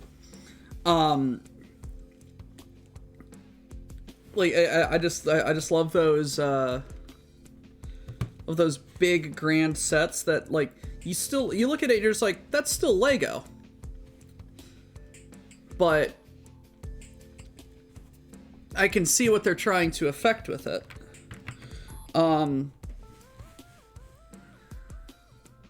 The new Schwanstein Castle was one of my favorite builds of recent memory. The Lego Endurance, the other boat, was also stupid fun.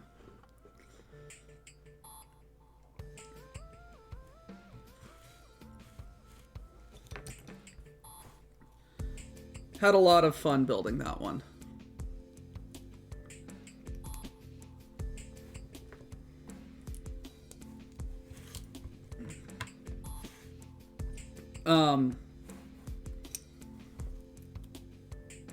No, I just like those big I just like these big complicated sets.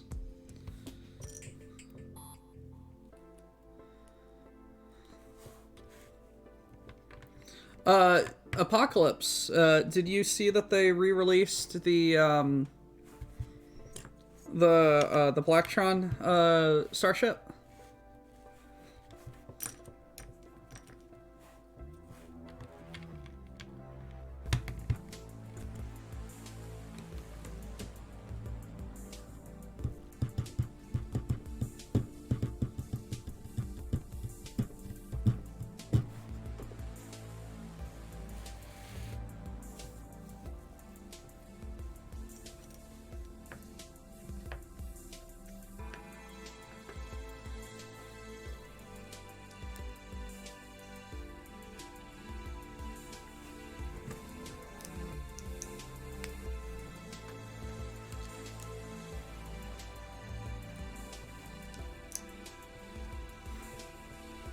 Look, let them have their fun.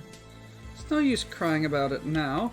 Damn you and your fairy stories. They're smashing up my home. Stop, you vandals, you vandals, you homewreckers, you half-faced Visigoths. Stop! Arthur, there's no use. Better go after him. Barman, quickly, hand me 4 packets of peanuts. 4 packets? Alright, there you are. That'll be 28, that'll be, 78 pence. There you are, a $5. And keep the change. Do you really think the world's going to end? Yes, in just over 28 minutes. In just over 2 minutes. What are we supposed to do? I always thought we were supposed to lie down and put a paper bag over our head or something. You could do that if you like. Will it help? No.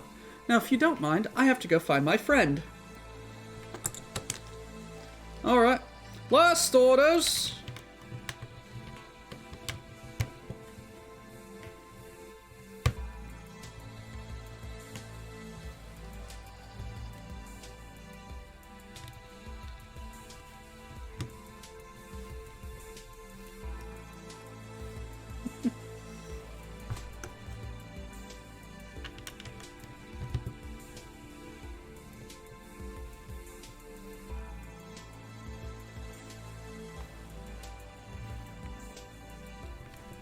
You missed it earlier, Ed. I was going real hard on the hitchhikers.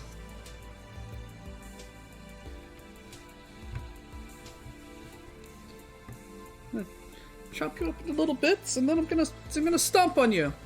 I'm gonna keep stomping onto you until I get tired, or you've had enough. What the hell's that? That's a Vogon constructor fleet. I picked up news of their arrival this morning on my sub-ether radio. Here, grab a hold of this.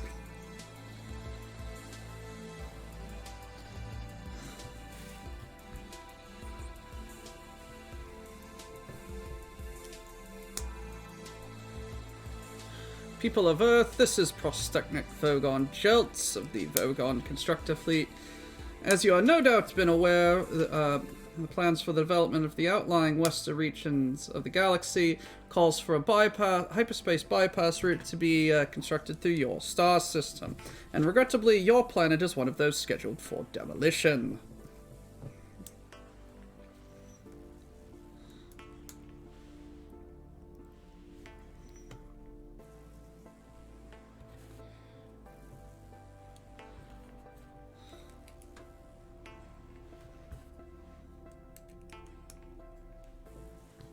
You're quite entitled to make protests at the appropriate time. If you don't want to take interest in local affairs, that's not my problem. Ode to a small lump of green-colored putty I found in my armpit one midsummer's morning.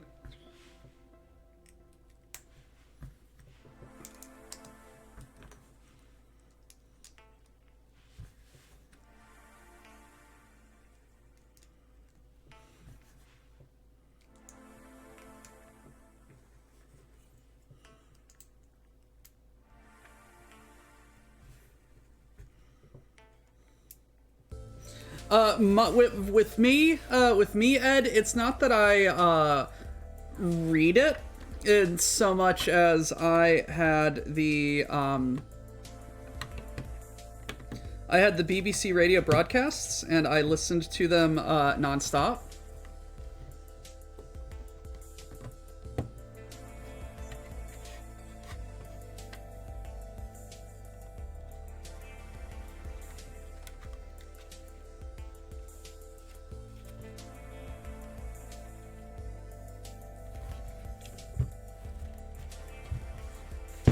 All right. I do believe at some point we are going to connect this like this. But, I've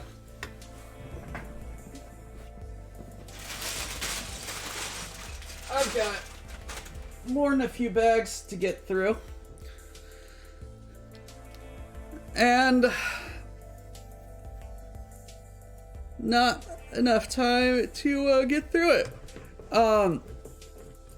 Mr. Night Owl, how many licks does it take to get to the Tootsie Roll center of a Tootsie Pop? I don't know. Mr. Night Owl, are you going to be streaming today?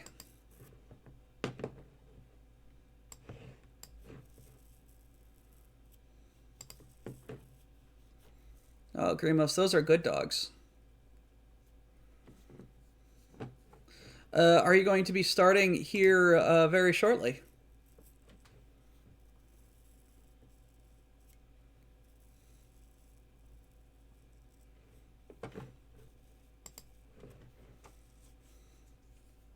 Would you like a raid, Mr. Night Owl?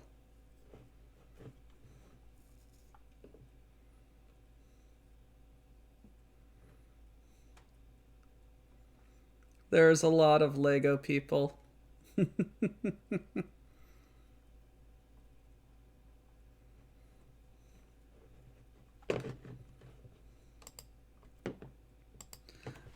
right, let's be careful.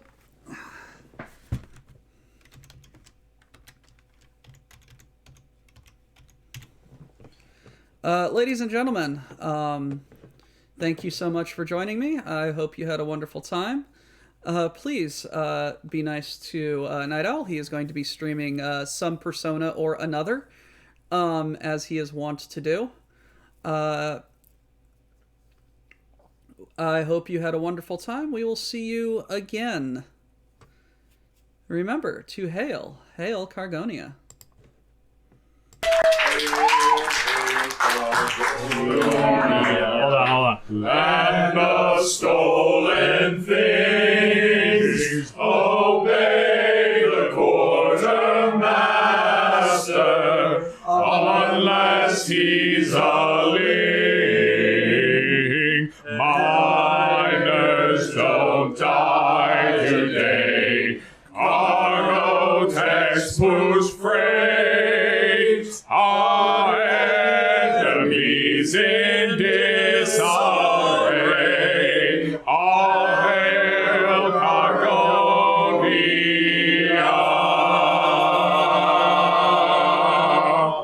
Get back to work.